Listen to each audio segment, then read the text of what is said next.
ಸಮಸ್ತ ಕನ್ನಡಿಗರಿಗೆ ನಮಸ್ತೆ ಮಾಡ್ತಿರುವಂಥ ನಾನು ನಿಮ್ಮ ಕನ್ನಡಕವರ ಬಂದಿನೊಂದು ಹೊಸ ವಿಡಿಯೋ ಜೊತೆ ಒಂದು ಹೊಸ ಕನ್ಸ್ಟ್ರಕ್ಷನ್ ಇನ್ಫಾರ್ಮೇಷನ್ ಜೊತೆ. ಸೊ ಮನೆ ಕಟ್ತಾ ಇರ್ತೀರಾ, ಎಲ್ಲಿ ದುಡ್ಡು ಉಳಿಸ್ಬೋದು ಅಥವಾ ಎಲ್ಲಿ ದುಡ್ಡು ಹಾಳು ಮಾಡಬಾರ್ದು ಅನ್ನೋ ವಿಚಾರವನ್ನು ಇವತ್ತು ನಾನು ನಿಮ್ಗೆ ತಿಳಿಸ್ಕೊಡ್ತೀನಿ. ಯಾಕಂದರೆ ದುಡ್ಡು ನಿಮ್ಮದಾದರೂ ಒಂದೇ ನಮ್ಮದಾದ್ರೂ ದುಡ್ಡೇನೆ. ಯಾಕೆ ವೇಸ್ಟ್ ಮಾಡ್ತೀರಾ?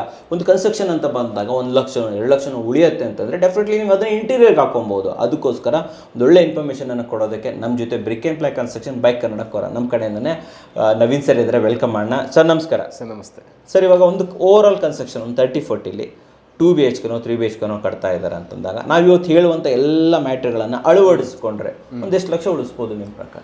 ಸರ್, ಈಸಿಲಿ ನೀವು ಏನಾದರೂ ಒಂದು ಕನ್ಸ್ಟ್ರಕ್ಷನ್ನ ಪ್ರತಿಯೊಂದು ಪ್ರಾಪರಾಗಿ ಮ್ಯಾನೇಜ್ಮೆಂಟ್ ಮಾಡೋದು, ಮೆಟೀರಿಯಲ್ ವೇಸ್ಟೇಜ್ ಆಗದಿರಂಗೆ ಲೇಬರ್ನ ಕರೆಕ್ಟಾಗಿ ಮ್ಯಾನೇಜ್ ಮಾಡಿ ಆನ್ ಟೈಮ್ ನಿಮ್ಮದು ವರ್ಕ್ ಆಯಿತು ಅಂತಂದರೆ ಒಂದು ಮಿನಿಮಮ್ ಅಂದರೆ 3-4% ನೀವು ಟೋಟಲ್ ಕಾಸ್ಟಲ್ಲಿ ನೀವು ಸೇವ್ ಮಾಡ್ಬೋದು. 3-4% ಸೇವ್ ಅಂದರೆ 1 ಕೋಟಿ ಒಂದು ಮನೆ ಕಟ್ತೀವಿ ಅಂತಂದ್ರೆ 3-4 ಲಕ್ಷ ಉಳಿಸ್ಬೋದು. ಒಂದು 50 ಲಕ್ಷದ ಮನೆ ಕಟ್ತಿದ್ದೀವಿ ಅಂತಂದ್ರೆ 1-2 ಲಕ್ಷವರೆಗೂ ಉಳಿಸ್ಬೋದು. ಡೆಫಿನೆಟ್ಲಿ ಖಂಡಿತವಾಗ್ಲೂ ಉಳಿಸ್ಬೋದು. ಇದೆಲ್ಲ ಫಾಲೋ ಮಾಡಬೇಕು. ಫಸ್ಟ್ ಏನು ಮ್ಯಾಟರ್ ನೋಡಿ ಸರ್, ಫಸ್ಟ್ ಬರೋದೇ ಮೆಟೀರಿಯಲ್ ವೇಸ್ಟೇಜ್. ಇವಾಗ ಕನ್ಸ್ಟ್ರಕ್ಷನ್ ಸಿವಿಲ್ ಲೇಬರ್ಸಲ್ಲೇ ತೊಗೊಂಡ್ರು ಸೊ ಏನಾಗುತ್ತೆ, ಅನ್ನೆಸೆಸರಿ ಸಿಮೆಂಟ್ ಕಲ್ಸೋದು. ಇವಾಗ ಸಂಜೆ 6 ಗಂಟೆಗೆ ಅವ್ರು ಹೊಡ್ತಾರೆ. ಏನಾಗುತ್ತೆ, 6 ಗಂಟೆ ಮೇಲೆ ಅವರು ಯಾವುದೇ ರೀತಿ ಕರ್ಣೆ ಹಿಡಿಯಲ್ಲ. ಸೊ 6 ಗಂಟೆ ಒಳಗಡೆ ನಿಮಗೆ ನೋಡ್ಕೊಬೇಕು. ಇವಾಗ 5 ಗಂಟೆಗೆ ಸಿಮೆಂಟ್ ಕಲ್ಸ್ಬಿಟ್ಟು ಎಕ್ಸ್ಟ್ರಾ ಸಿಮೆಂಟ್ ಕಲ್ಸ್ಬಿಟ್ಟು ಅದನ್ನ ಇಟ್ಬಿಡ್ತಾರೆ, ವೇಸ್ಟೇಜ್ ಅದು. ಅಥವಾ ಸ್ಯಾಂಡು ಜಲ್ಲಿ ಎಲ್ಲ ರೋಡ್ಗೆ ಬಿಡ್ತಾರೆ. ರೋಡಲ್ಲಿ ಅದನ್ನ ಪ್ರಾಪರಾಗಿ ಮೇಂಟೈನ್ ಮಾಡಲ್ಲ. ಅದೇನಾಗುತ್ತೆ, ಮಳೆ ಬರಲಿ ನೀರು ಬಿದ್ದರೆ ಹರ್ಕೊಂಡು ಹೋಗ್ತಾ ಇರುತ್ತೆ ರೋಡ್ಗೆ. ಈ ಥರ ವೇಸ್ಟೇಜ್ ಆಗುತ್ತೆ. ಮತ್ತೆ ಸಿಮೆಂಟ್ ಪ್ರಾಪರ್ ಯೂಸೇಜ್ ಮಾಡಲ್ಲ. ಯಾಕಂದರೆ ಲೇಬರ್ಸ್ಗೆ ಸಿಮೆಂಟಲ್ಲಿ ಏನಾಗುತ್ತೆ ಅಂದರೆ ಅವ್ರಿಗೆ ರೇಷಿಯೋ ಕರೆಕ್ಟಾಗಿ ಗೊತ್ತಾಗಲ್ಲ. ಏನು ಮಾಡ್ತಾರೆ, ತೊಗೊಂಡೋಗಿ ಸುಮ್ಮನೆ 1 ಮೂಟೆ ಓಪನ್ ಮಾಡಿದ್ದೀವಿ ಅಂತಂದರೆ 1 ಮೂಟೆ ತೊಗೊಂಡೋಗಿ ಹಾಕ್ಬಿಡ್ತಾರೆ. ಅಷ್ಟು ರೆಕ್ವರ್ಡೇ ಇರಲ್ಲ ಅದಕ್ಕೆ. ಈ ರೀತಿ ಎಲ್ಲ ಚೆಕ್ ಮಾಡಬೇಕಾಗತ್ತೆ. ಮತ್ತು ಸ್ಟೀಲಲ್ಲೂ ಅಷ್ಟೇ. ಸ್ಟೀಲಲ್ಲಿ ಏನಾಗುತ್ತೆ, ಬಾರ್ಬೆಂಡ್ರಸ್ಗೂ ಅಷ್ಟೇ ಏನು ಮಾಡ್ತಾರೆ, ಸ್ಟೀಲನ್ನು ನೀವು ಅದಕ್ಕೆ ಸ್ಟ್ರಕ್ಚರ್ ಇಂಜಿನಿಯರ್ ಡಿಸೈನ್ ತೊಗೊಳ್ಳಿ ಅಂತ ಹೇಳೋದು ನಾವೆಲ್ಲರಿಗೂ. ಸೊ ಸ್ಟ್ರಕ್ಚರ್ ಇಂಜಿನಿಯರ್ ಡಿಸೈನ್ ತೊಗೊಂಡ್ರೆ ಡಿಸೈನ್ ಪ್ರಕಾರ ಕಟ್ತಾರೆ. ಇಲ್ಲಾಂದರೆ ಅವ್ರಿಗೆ ಮನ್ಸಿಗೆ ಬಂದಾಗ ಎಷ್ಟು kg ಬೇಕೋ ಅಷ್ಟು kg ಸ್ಟೀಲ್ ಹಾಕ್ಬಿಟ್ಟು ಕಟ್ಬಿಟ್ಟು ಹೋಗ್ತಾರೆ. ಮತ್ತು ಕಾಂಕ್ರೀಟ್ ವರ್ಕಲ್ಲೂ ಅಷ್ಟೇ, ಪ್ರತಿಯೊಂದರಲ್ಲೂ ನೀವು ಮೆಟೀರಿಯಲ್ನ ಈ ರೀತಿ ಕಂಟ್ರೋಲ್ ಮಾಡ್ತಾ ಹೋಗ್ತಾ ಇದ್ರೆ ನಿಮಗೆ ಅಲ್ಲಿ ನಿಮಗೆ ಏನಿಲ್ಲ ಅಂದರೂ ಒಂದು ಮಿನಿಮಮ್ ಅಂದರೆ ಒಂದು 50,000 ರೂಪಾಯಿ ಆದರೆ ಸೇವ್ ಆಗುತ್ತೆ. ಅಂದರೆ ನೀವು ಅನ್ನೆಸೆಸರಿ ಆ್ಯಡ್ ಅಪ್ ಮಾಡೋದು ಬೇಡ ಅಂತೀರಾ, ಎಕ್ಸ್ಟ್ರಾ ಬೇಕೋ ಅಷ್ಟನ್ನು ಯೂಸ್ ಮಾಡಬೇಕು. ಓಕೆ. ಸೊ ಇಲ್ಲಿ ನಾನು ಒಂದು ಹೇಳಕ್ಕೆ ಇಷ್ಟಪಡ್ತೀನಿ ಸರ್, ಕಳ್ತನ ಕೂಡ ಆಗುತ್ತೆ. ಕಳ್ತನ ಕೂಡ ಹೌದು, ತುಂಬ ಇಂಪಾರ್ಟೆಂಟ್. ನಾವೆಲ್ಲ ಸೇವ್ ಮಾಡಿರ್ತೀವಿ ನೀವು ಹೇಳ್ದಂಗೆ, ಸರ್ ಹೇಳ್ದಂಗೆ. ಬಟ್ ರಾತ್ರಿ ಯಾರೋ ಒಂದು ಬಂಡಲ್ ಸ್ಟೀಲ್ ಎತ್ಕೊಂಡು ಹೋಗ್ಬಿಡ್ತಾರೆ, ಸಿಮೆಂಟ್ ಎತ್ಕೊಂಡು ಹೋಗ್ಬಿಡ್ತಾರೆ. ಇದು ತುಂಬಾ ಇಂಪಾರ್ಟೆಂಟ್. ಖಂಡಿತ ಸರ್. ಅದಕ್ಕೆ ಅಂತಾನೆ ನಾವು ಒಬ್ಬರನ್ನ ವಾಚ್ಮೆನ್ ಇಡಬೇಕಾಗತ್ತೆ ಸೈಟಲ್ಲಿ. ಸೊ ನೀವು ಅಷ್ಟೇ, ನೀವು ಸ್ವಂತ ಕಟ್ಟೋವಾಗ ಏನು ಮಾಡ್ತೀರಿ, ಒಂದು ಲೇಬರ್ ಇಲ್ಲ ಒಂದು ಸಿ ಸಿ ಕ್ಯಾಮ್ರಾನಾದ್ರೂ ಹಾಕ್ಸಿ. ಸೊ ಹಾಕ್ಸಿ ನೀವು CC ಕ್ಯಾಮ್ರಾ ಹಾಕ್ಸ್ಕೊಂಡ್ರೆ ನೀವು ಮಾನಿಟರಿಂಗ್ ಮಾಡ್ಬೋದು. ಎಲ್ಲಿದ್ರು ನೀವು ಕೆಲಸ ನೋಡ್ತಾ ಇರ್ಬೋದು. ಸೊ ಏನು CC ಕ್ಯಾಮ್ರಾ ಒಂದು 5,000 to 10,000 rupees ಚಾರ್ಜ್ ಆಗುತ್ತೆ. ಕರೆಕ್ಟ್ ಸರ್, ಹೌದು. ಬಟ್ ನೀವು ಅದನ್ನ ಹಾಕೋದ್ರಿಂದ ನೀವು ಕೆಲಸನೂ ಅಲ್ಲೇ ಮಾನಿಟರ್ ಮಾಡ್ಬೋದು, ಮೆಟೀರಿಯಲ್ನ ಸೇಫ್ಟಿ ನೋಡ್ಬೋದು, ಪ್ರತಿಯೊಂದು ನೀವು ಮ್ಯಾನೇಜ್ ಮಾಡ್ಬೋದು. ಎಸ್, CC ಕ್ಯಾಮ್ರಾ ಹಾಕ್ಬೇಕಾದ್ರೆ ಆದಷ್ಟು ಎತ್ತರದಲ್ಲಿ ಹಾಕಿ.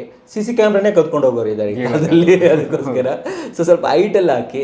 ಆಮೇಲೆ ಸೋಲಾರ್ ಪವರ್ಡ್ CC ಕ್ಯಾಮ್ರಾ ಹಾಕಬೇಕು. ಹೈಟಲ್ಲಿ ಹಾಕಿ, ಜೊತೆಲಿ ಅದಕ್ಕೆ ಒಂದು ಸಿಮ್ ಹಾಕ್ಬಿಟ್ಟು ಪ್ರತಿ ತಿಂಗಳು ರೀಚಾರ್ಜ್ ಮಾಡೋದನ್ನು ಮರಿಬಿಡಿ. ತುಂಬ ಜನ CC ಕ್ಯಾಮ್ರಾ ಹಾಕ್ತೀರಾ, ಅದು ರೀಚಾರ್ಜ್ ಮಾಡೋದು ಮರ್ತೋಗ್ಬಿಡ್ತೀರಾ. ಒಂದು 2 ತಿಂಗಳು ಬಿಟ್ಟ ಮೇಲೆ ನೆನಪಾಗುತ್ತೆ, CCTV ಹಾಕಿದ್ದೀವಿ ಅಂತ ಇದು ಮಾಡಬೇಕು ಅಂತ. ಸೊ ಮಾನಿಟರ್ ಮಾಡ್ಕೊಳ್ಳಿ. ತಿಂಗಳಿಗೆ 300 ರೂಪಾಯಿ ನೀವು ಅದಕ್ಕೊಂದು ರೀಚಾರ್ಜ್ ಮಾಡಲೇಬೇಕು. ಆವಾಗ ನಿಮಗೆ ಯಾವುದು ಎವ್ರಿ ಡೇ ನೀವು ಮಾನಿಟರ್ ಮಾಡ್ಕೋಬೋದು. ಆ್ಯಂಡ್ CCTVಲೂ ಅಷ್ಟೇ, ನಿಮಗೆ ಬ್ಯಾಕಪ್ ಇರಬೇಕು. ಪ್ರತಿ ತಿಂಗಳ ಬ್ಯಾಕಪ್ ಸಿಗಬೇಕು ಅಂತ ಒಂದು CCTV ಹಾಕೊಳ್ಳೋದನ್ನು ಮರಿಬೇಡಿ. ತುಂಬ ಚೈನಾದೆಲ್ಲ ತೊಗೊಂಡ್ಬರ್ತೀರಾ, ಅದು ಆ್ಯಕ್ಚುಲಿ ಕೆಲವೊಂದು ವರ್ಕೇ ಆಗಲ್ಲ. ಸೊ ಅದರಿಂದ ದಯವಿಟ್ಟು ಪ್ರಾಪರ್ ಆಗಿರೋಂಥ CCTV ಹಾಕೊಳ್ಳೋದು. ಸರ್ ಹೇಳ್ದಂಗೆ ಒಂದು ವಾಚ್ಮೆನನ್ನು ನೇಮಕ ಮಾಡ್ಕೊಳ್ಳೋದು ತುಂಬ ಒಳ್ಳೇದು ಅಂತ ಹೇಳ್ಬೋದು. ಆಮೇಲೆ ಕೆಲವೊಂದು ಸತಿ ಮಟೀರಿಯಲ್ ನೋಡಿ ಸರ್, ಈಗ ಮಳೆಯಿಂದ ಇರ್ಬೋದು, ನೀವು ಹೇಳಿದ್ರೆ ನೀರು ಬರುತ್ತೆ, ಸಿಮೆಂಟ್ ಗಟ್ಟಿ ಆಗ್ಬಿಟ್ಟು ಅರ್ಧ ಮೂಟೆ ಖಾಲಿ ಮಾಡಿ ಹಂಗೆ ಇಟ್ಬಿಟ್ಟು ಹೋಗಿರ್ತಾರೆ, ಅದಕ್ಕೆ ಬೆಳಗ್ಗೆ ಬರೋ ತನಕ ಅದು ಗಟ್ಟಿಯಾಗಿ ಹೋಗುತ್ತೆ. ಇದು ಕೂಡ ಕೆಲವೊಂದು ಸತಿ ನಮಗೆ ವೇಸ್ಟೇಜ್ ಆಗುತ್ತೆ. ಸಿಮೆಂಟಲ್ಲಿ ಏನಾಗುತ್ತೆ, ನಿಮಗೆ ಸಿಮೆಂಟ್ ನೀವು ಸ್ಪ್ಯಾನ್ ಬಂದು 3 months ಇರುತ್ತೆ. ಈ ಸಮ್ಮರಲ್ಲೆಲ್ಲ ಇರುತ್ತೆ. ಬಟ್ ನೀವು ವಿಂಟರ್ ಸ್ಟಾರ್ಟ್ ಆಯಿತು, ರೈನಿ ಸೀಸನ್ ಸ್ಟಾರ್ಟ್ ಆಯಿತು ಅಂದರೆ ಸಿಮೆಂಟ್ ತುಂಬ ಬೇಗ ಸೆಟ್ ಆಗಿಬಿಡುತ್ತೆ. ನೀವು ಓಪನ್ ಏರಲ್ಲಿ ಇಡೋದು ಅಥವಾ ಶೆಡ್ಡಲ್ಲಿ ಇಟ್ಟರು ಕೂಡ ಏನು ಮಾಡ್ತಾರೆ, ಶೆಡ್ಡಲ್ಲಿ ನೀಟಾಗಿ ಪ್ಯಾಕ್ ಮಾಡಿಡಿ. ಸೊ ಒಂದು ಟಾರ್ಪಲ್ ಏನಾದ್ರು ತೊಗೊಂಡು ಟಾರ್ಪಲಲ್ಲಿ ನೀಟಾಗಿ ಕವರ್ ಮಾಡಿ ಅದನ್ನು. ಸೊ ಇಲ್ಲ ನೀವು ಇಮಿಡಿಯೇಟ್ ಯೂಸ್ ಮಾಡ್ತೀನಿ ಅಂದರೆ ತೊಂದರೆ ಇಲ್ಲ. ಬಟ್ ನೀವು ಸ್ಟಾಕ್ ಮಾಡ್ತಾ ಇದ್ದೀನಿ ಅಲ್ಲಿ ಅಂತಂದರೆ ಖಂಡಿತವಾಗ್ಲೂ ನೀವು ಸ್ಟಾಕ್ ಮಾಡಲೇಬೇಕಾಗುತ್ತೆ. ಬಿಕಾಸ್ ಏನಂದರೆ ನೀವು ಒಂದು ಕಡಿಮೆ ರೇಟಿಗೆ ನಿಮಗೆ ಸಿಮೆಂಟ್ ಪರ್ಚೇಸ್ ಮಾಡ್ತೀನಿ ಅಂತಂದಾಗ ನೀವು ಸ್ವಲ್ಪ ಬಲ್ಕ್ ಆರ್ಡ್ರಲ್ಲೇ ಮಾಡಬೇಕಾಗತ್ತೆ. ಬಟ್ ಅದರಲ್ಲಿ ನೀವು ಅಮೌಂಟ್ ಸೇವ್ ಮಾಡೋದನ್ನು ಈ ಥರ ಕಳ್ಕೊಂಬಿಡಿ, ಗಟ್ಟಿ ಆಗಿಬಿಟ್ಟು ಅದನ್ನು ವೇಸ್ಟೇಜ್ ಮಾಡ್ಕೊಂಬಿಡಿ. ಸ್ವಲ್ಪ ಅದನ್ನು ನೀಟಾಗಿ ಸೇಫಾಗಿ ಮಾಡ್ಕೊಳ್ಳೋದು ಇಟ್ಕೊಳ್ಳಿ. ಮತ್ತು ಸ್ಟೀಲಲ್ಲೂ ಕೂಡ ಅಷ್ಟೇ. ಸ್ಟೀಲಲ್ಲಿ ಏನಾದರೆ ಸ್ಟೀಲ್ ವೇಸ್ಟ್ ಆಗಲ್ಲ ಯಾವತ್ತಿಗೂ. ಕಳ್ತನ ಆದರೆ ಖಂಡಿತವಾಗ್ಲೂ ಅದು ಲಾಸೇ. ಬಟ್ ಏನಂದರೆ ಲಾಸ್ಟಲ್ಲಿ ಎಂಡಿಂಗಲ್ಲಿ ನೀವೇನು ಮಾಡ್ತೀರಿ, ಇವಾಗ ಲಾಸ್ಟ್ ರೂಫ್ ಏನಾರು ಹಾಕ್ತಿರ್ತೀರಿ, 2 ರೂಮ್ ಕಟ್ತಾ ಇರ್ತೀರ, ಅವಾಗ ನೀಟಾಗಿ ಅಕ್ಯುರೇಟಾಗಿ ಕ್ಯಾಲ್ಕುಲೇಟ್ ಮಾಡಿ ಎಷ್ಟು ಮಿನಿಮಮ್ ರಿಕ್ವೈರ್ಡ್ ಇದೆಯೋ ಅಷ್ಟನ್ನು ಮಾತ್ರನೇ ತರಿಸ್ಕೊಳ್ಳಿ. ಎಷ್ಟು ನೋಡಬೇಕು ಓವರ್ ಆಗಿ ಮಾತ್ರ ತರಿಸ್ಕೋಬೇಡಿ. ಒಂದು ಬಂಡಲ್ ನೀವು ಎಕ್ಸ್ಟ್ರಾ ತರಿಸಿದ್ರು ಒಂದು ಬಂಡಲ್ ಬಂದು 3,000 to 4,000 ರೂಪಾಯಿ ಚಾರ್ಜ್ ಮಾಡ್ತಾರೆ. ಸೊ ಅದು ಕಂಪ್ಲೀಟ್ಲಿ ವೇಸ್ಟ್ ಆಗುತ್ತೆ. ನೀವು ಬೇರೆ ಸೆಕೆಂಡಿಗೆ ಸೇಲ್ ಮಾಡ್ತೀನಿ ಅಂದ್ರೆ ಯಾರೋ ಸೇಮ್ ರೇಟಿಗೆ ತೊಗೊಳಲ್ಲ. ಸೊ ಕಡಿಮೆ 50% ವೇಸ್ಟ್ ಅಂದರೆ ಅರ್ಧ ಅಮೌಂಟ್ ಆದರೂ ನಿಮಗೆ ವೇಸ್ಟ್ ಆಗುತ್ತೆ. 50% ತೊಗೊತಾರೆ. ಓಕೆ ಸರ್, ಸೇವಿಂಗ್ ಅಂತ ಬಂದಾಗ ವಾಟರ್ ಸೇವಿಂಗ್ ಬರ್ದಿದ್ದೀರಾ. ಸೊ ವಾಟರ್ಲು ಸೇವ್ ಮಾಡ್ಬೋದಾ ನಾವು? ಸರ್ ವಾಟ್ರಲ್ಲಿ ಯಾವ ರೀತಿ ಸೇವ್ ಮಾಡ್ಬೋದು ಅಂತಂದರೆ, ಇವಾಗ ನೋಡಿ ಒಂದು ಮನೆಗೆ ನಿಮ್ಮದು ವಾಟರ್ ಫೆಸಿಲಿಟಿ ಫಸ್ಟ್ ಮೇಜರ್ ಆಗಿ ಅಲ್ಲಿ ಏನಿದೆ ಕಂಡೀಷನ್ ಸೈಟ್ ಮೇಲೆ ಡಿಪೆಂಡ್ ಆಗುತ್ತೆ. ಸೊ ಇವಾಗ ನೀರು ಯಾವ ರೀತಿ ಅಂತಂದರೆ, ನೀರು ಸೋರ್ಸು 2 ರಿಂದ 3 ಥರ ಮಾಡ್ಬೋದು. ಒಂದು ಬೋರ್ವೆಲ್ ಇತ್ತು ಅಂದರೆ ಬೋರ್ವೆಲ್ ಸೋರ್ಸ್ ಮಾಡ್ಬೋದು. ಇನ್ನೊಂದು ಲೆವೆಟಲ್ಲೇ ನೀರು ಕೊಡ್ತಾರೆ, ಅಥವಾ CMC ವಾಟರ್ಸ್ ಇರುತ್ತೆ, ಕಾವೇರಿ ವಾಟರ್ಸ್ ಇರುತ್ತೆ. ಸೊ ಇದರಲ್ಲಿ ನೀವು ಕಮರ್ಷಿಯಲ್ ಮೀಟರ್ ಹಾಕಿ ಯೂಸ್ ಮಾಡ್ಬೋದು. ಇನ್ನೊಂದು ಬಂದು ನೀವು ಟ್ಯಾಂಕರಲ್ಲಿ ಉಡಿಸ್ಬೇಕಾಗತ್ತೆ. ಸೊ ನೀವು ಇವಾಗ ಟ್ಯಾಂಕರಲ್ಲಿ ನೀರು ಉಡಿಸ್ತೀನಿ ಅಂದರೆ 30-40 ಸೆಟ್ಟು ಗ್ರೌಂಡು ಫಸ್ಟ್ ಮನೆಗೆ ನೀವು ಟ್ಯಾಂಕರಲ್ಲಿ ನೀರು ಉಡಿಸ್ತೀನಿ ಅಂದರೆ ಮಿನಿಮಮ್ ಅಂದರೆ ಒಂದು 100 ಟ್ಯಾಂಕರ್ ಆದರೂ ಬೇಕಾಗುತ್ತೆ. 100 ಟ್ಯಾಂಕರ್ ಬೇಕು. ಓಕೆ. ಸೊ ನೀವು 500 ರೂಪಾಯಿ ಒಂದು ಟ್ಯಾಂಕರ್ಗೆ ಅಂತ ತೊಗೊಂಡ್ರೆ 50,000 ರೂಪಾಯಿ ಖರ್ಚು ಬೀಳುತ್ತೆ. ಕರೆಕ್ಟಾಗಿ ಹೇಳಿದ್ರೆ. ಸೊ ಇದೇನಾದ್ರೆ ನೀವು ಕನ್ಸ್ಟ್ರಕ್ಷನ್ ಪೀರಿಯಡ್ ಆಫ್ ಟೈಮ್ವರೆಗೂ. ಮತ್ತೆ ಏನಾದ್ರು ಅಲ್ಲಿ ನೀರಿಲ್ಲ ಅಂತಂದರೆ ಮತ್ತೆ ನೀವು ಮನೆ ಕಟ್ಟಾದ್ಮೇಲೆ ಏನಾಗುತ್ತೆ, ನಿಮಗೆ ನೀರಿನ ಅವಶ್ಯಕತೆ ಟ್ಯಾಂಕರಿಂದನೇ ಇದ್ರೆ ವಾರಕ್ಕೆ ಒಂದು ಟ್ಯಾಂಕರ್ ಆದರೂ ಉಡಿಸ್ಬೇಕಾಗುತ್ತೆ. ಸೊ ತಿಂಗಳಿಗೆ 2,000 ರಿಂದ 3,000 ರೂಪಾಯಿ ನಿಮ್ಗೆ ಅಲ್ಲಿ ಖರ್ಚು ಬಂದೇ ಬರುತ್ತೆ. ಸೊ ನೀವು ಓವರ್ ದ ಪೀರಿಯಡ್ 1 ವರ್ಷಕ್ಕೆ ಕನ್ಸ್ಟ್ರಕ್ಷನ್ ಮತ್ತು ಇದು ಎಲ್ಲ ಸೇರಿಸಿದ್ರೆ ಒಂದು 80,000 ರೂಪಾಯಿವರೆಗೂ ಖರ್ಚು ಬಂದ್ಬಿಡುತ್ತೆ. ಒಂದು ವರ್ಷಕ್ಕೆ ಕನ್ಸ್ಟ್ರಕ್ಷನ್ ಮುಗಿಸಿ 1 ವರ್ಷ ನಿಮ್ಮ ಮನೇಲಿ ಇರೋದ್ರಿಂದ 80,000 ರೂಪಾಯಿ ಬಂದ್ಬಿಡುತ್ತೆ. ಸೊ ನೀವೇನು ಮಾಡ್ಬೋದು, ಬೋರ್ವೆಲ್ ಏನಾದ್ರು ಹಾಕ್ಸೋ ಪ್ಲಾನ್ ಇತ್ತು ಅಂದರೆ ಒಂದು ಬೋರ್ವೆಲ್ ಪಾಯಿಂಟ್ನ ಚೆಕ್ ಮಾಡಿಸಿ ಫಸ್ಟು. ಸೊ ಅಲ್ಲಿ ನಿಮ್ಗೆ ಏನಾದ್ರು 500 ಅಡಿಗಿಂತ ಒಳಗಡೆ ನೀರಿದೆ ಅಂತಂದರೆ ಖಂಡಿತವಾಗ್ಲೂ ಬೋರ್ವೆಲ್ಗೆ ಪ್ರಿಫರ್ ಮಾಡಿ ಸಜೆಸ್ಟ್ ಮಾಡ್ತೀನಿ. ಯಾಕಂದರೆ ನಿಮ್ಮ ನೀರಿನ ಅವಶ್ಯಕತೆ ಅಲ್ಲಿದೆ, ನಿಮ್ಗಿರೋದು ಒಂದೇ ಸೋರ್ಸು, ಒಂದು ಬೋರ್ವೆಲ್ ಹಾಕ್ಸ್ಬೇಕು, ಒಂದು ಟ್ಯಾಂಕರ್ ಓಡಿಸ್ಬೇಕು ಅಂದರೆ ನಮ್ಮ ಸಜೆಷನ್ ಟ್ಯಾಂಕರ್ಗಿಂತ ಬೋರ್ವೆಲ್ ಇಸ್ ಬೆಸ್ಟ್ ಬೆಟರ್ ಅಂತ. ಅದು ಏನಂದರೆ 500 ಫೀಟಿಗೆ ನೀರಿದ್ರೆ, ನಿಮಗೆ 1000 ಫೀಟು 1500 ಫೀಟಿಗೆ ನೀರಿದೆ ಅಂತಂದರೆ ಸ್ವಲ್ಪ ಅದು ಕಾಸ್ಟ್ ಎಫೆಕ್ಟಿವ್. ನಿಮಗೆ ಬೋರ್ವೆಲ್ ಹಾಕೋಕ್ಕೆ ಒಂದು 5 ರಿಂದ 6 ಲಕ್ಷ ಖರ್ಚು ಬಂದ್ಬಿಡುತ್ತೆ. ಸೊ ಆವಾಗ ನಿಮ್ಗೆ ಕೊಡ್ತಾ ಬಿಡುತ್ತೆ. ಅದ್ರ ಬದಲು ನೀವು ಟ್ಯಾಂಕರ್ ಯೂಸ್ ಮಾಡಿದ್ರೆ ಬೆಟರು.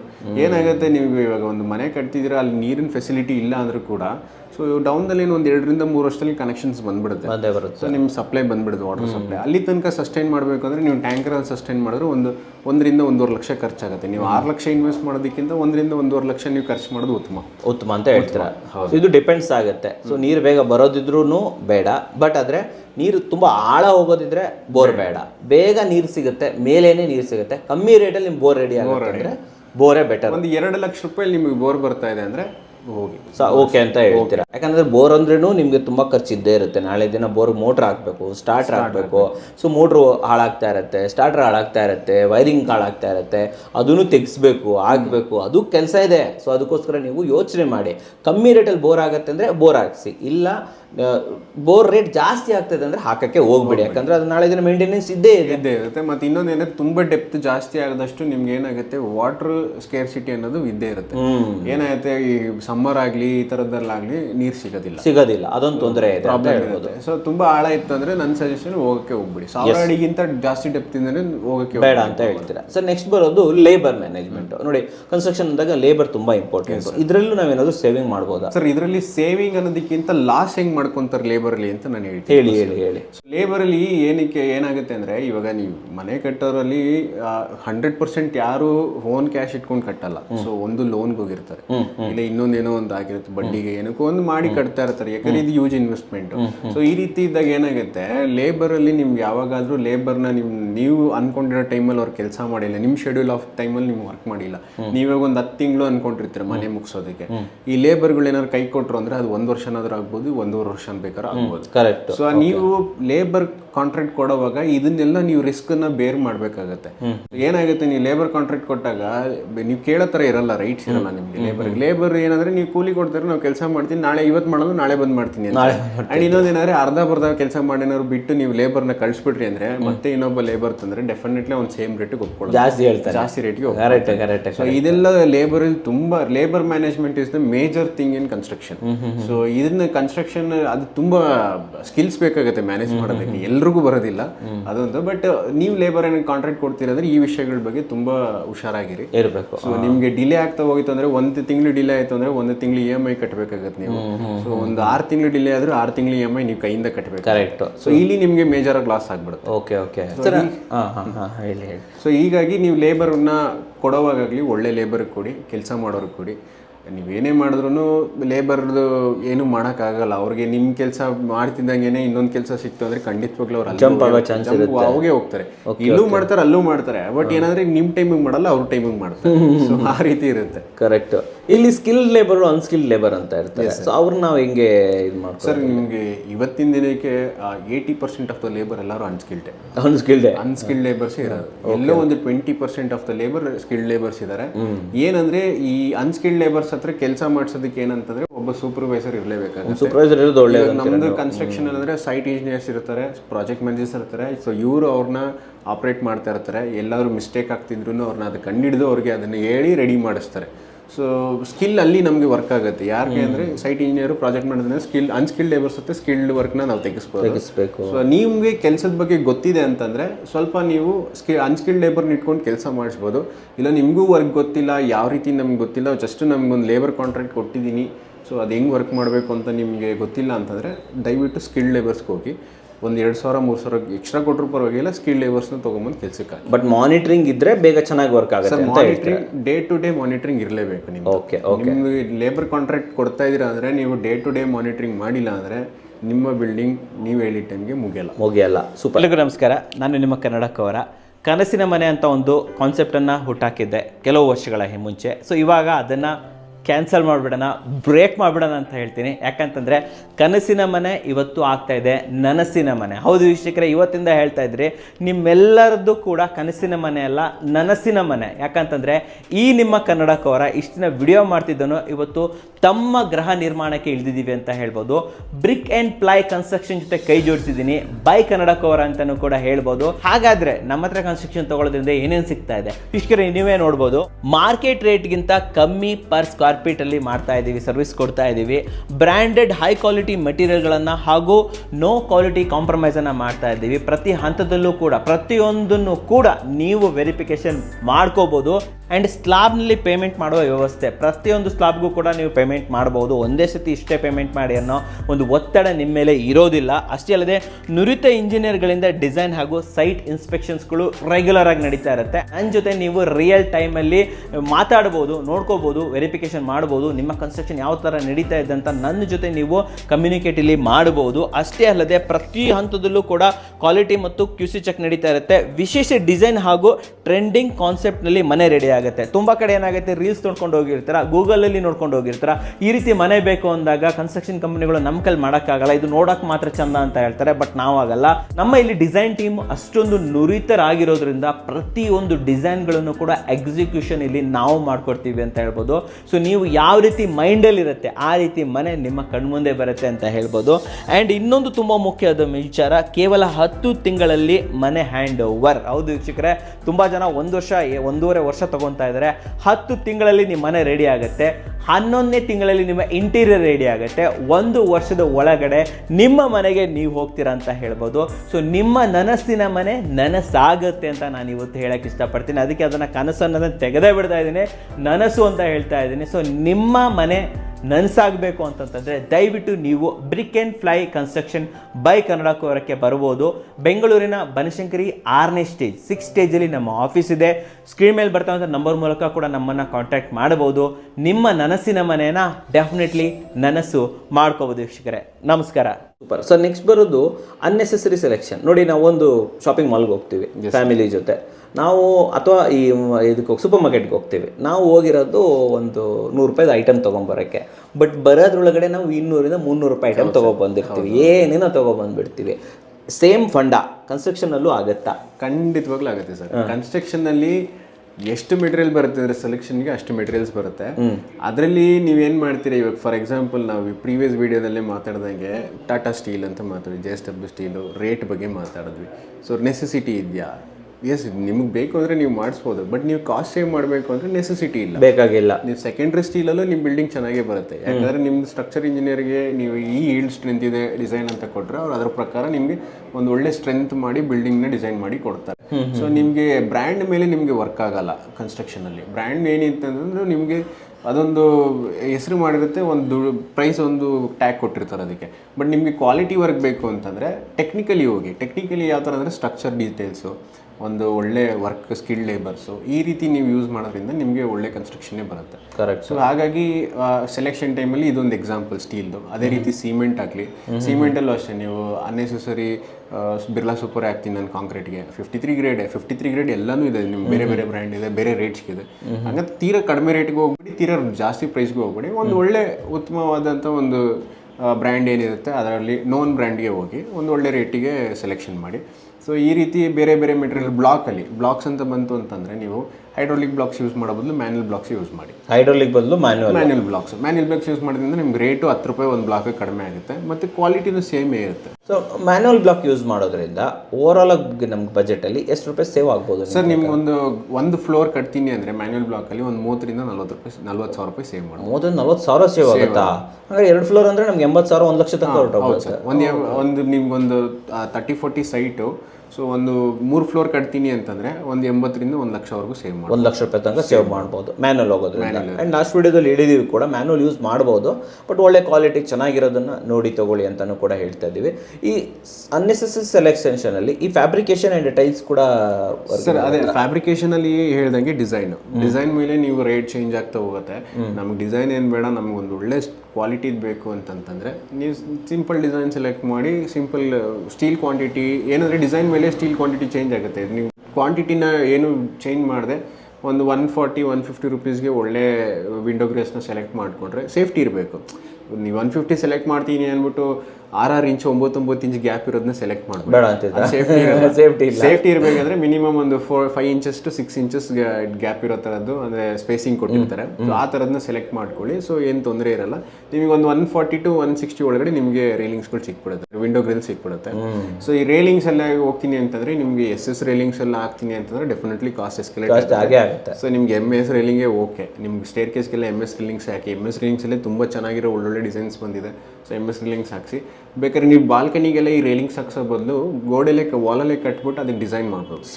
ಸಿವಿಲ್ ವರ್ಕಲ್ಲೇ ಮಾಡ್ಬೋದು. ಇನ್ನು ಒಳ್ಳೇದಲ್ವಾ? ತುಂಬಾ ಚೆನ್ನಾಗಿರುತ್ತೆ, ಸ್ಟ್ರೆಂತ್ ಚೆನ್ನಾಗಿರುತ್ತೆ. ಆಕ್ಚುಲಿ ಹೇಳ್ಬೇಕಾದ್ರೆ ನಿಮ್ಗೆ ರೇಲಿಂಗ್ಸ್ಗಿಂತ ನಿಮ್ಗೆ ವಾಲ್ಸ್ ಅಲ್ಲಿ ತುಂಬಾ ಸ್ಟ್ರೆಂತ್ ಇರುತ್ತೆ. ಸೊ ವಾಲ್ಸ್ ಪ್ಯಾರಾಪಿಟ್ ವಾಲ್ ಮಾಡ್ಕೊಂಡ್ರೆ ನಿಮ್ಗೆ ಅಲ್ಲೂ ಕಾಸ್ಟ್ ಸೇವ್ ಆಗುತ್ತೆ, ಮತ್ತೆ ನಿಮ್ಗೆ ತುಂಬಾ ಚೆನ್ನಾಗಿರುತ್ತೆ. ಸರ್ ಇಲ್ಲಿ ಈಗ ಒಂದು ಸ್ವಲ್ಪ ಕ್ರಾಸ್ ಆಗಿ ಡಿಸೈನ್ ಮಾಡಿ ಗ್ಲಾಸ್ ಗೇಸ್ ಇಂಟಿಗ್ರೇಷನ್ ಮಾಡ್ಬಿಟ್ರೆ ಚೆನ್ನಾಗಿರುತ್ತೆ. ಮಿನಿಮಮ್ ಕಾಸ್ಟ್ ಅಲ್ಲಿ SS ಬೇಕಾಗಿಲ್ಲ, MS ಬೇಕಾಗಿಲ್ಲ. ನಿಮ್ಗೆ ಚೆನ್ನಾಗಿ ಮಾಡರ್ನ್ ಆಗೂ ಇರುತ್ತೆ. ಡಿಸೈನ್ ಮಾಡಿದಾಗ ಏನಾದ್ರೆ ಡಿಸೈನ್ ಎಲ್ಲ ಸ್ವಲ್ಪ ನೋಡ್ಕೊಂಡು ನೀವು ಮಾಡ್ಬೇಕಾಗತ್ತೆ. ಒಂದು ಮಾಡರ್ನ್ ಡಿಸೈನ್ ವಾಲಲ್ಲೂ ಮಾಡ್ಬೋದು.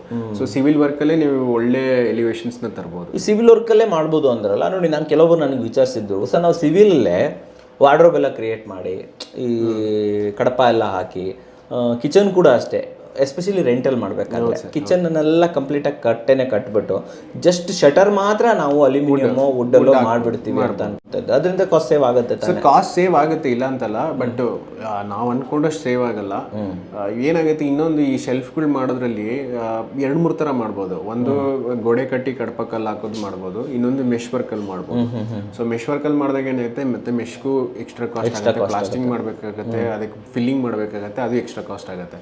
ಸೊ ನೀವೇ ಆ ಕಾಸ್ಟ್ ಎಲ್ಲ ಕಂಪೇರ್ ಮಾಡಿ ನೀವು ವುಡ್ ವರ್ಕ್ಗೆ ಹೋದ್ರೆ ಆಲ್ಮೋಸ್ಟ್ ಅಲ್ಲೇ ಬರುತ್ತೆ. ಎಲ್ಲೋ ಒಂದು 20% ನೀವು ಸೇವ್ ಮಾಡ್ಬೋದು. ವುಡ್ ವರ್ಕ್ಗೂ ಇದಕ್ಕೂ ಒಂದು 20% ಸೇವ್ ಮಾಡ್ಬೋದು. ಅಂತ ಸೇವಿಂಗ್ ಏನು ಅಷ್ಟೊಂದೇನು ಸೇವಿಂಗ್ಸ್ ಆಗಲ್ಲ. Okay super sir. ನೆಕ್ಸ್ಟ್ ಬರ್ತಾ ಇರುವಂಥದ್ದು ಎಲಿವೇಶನ್.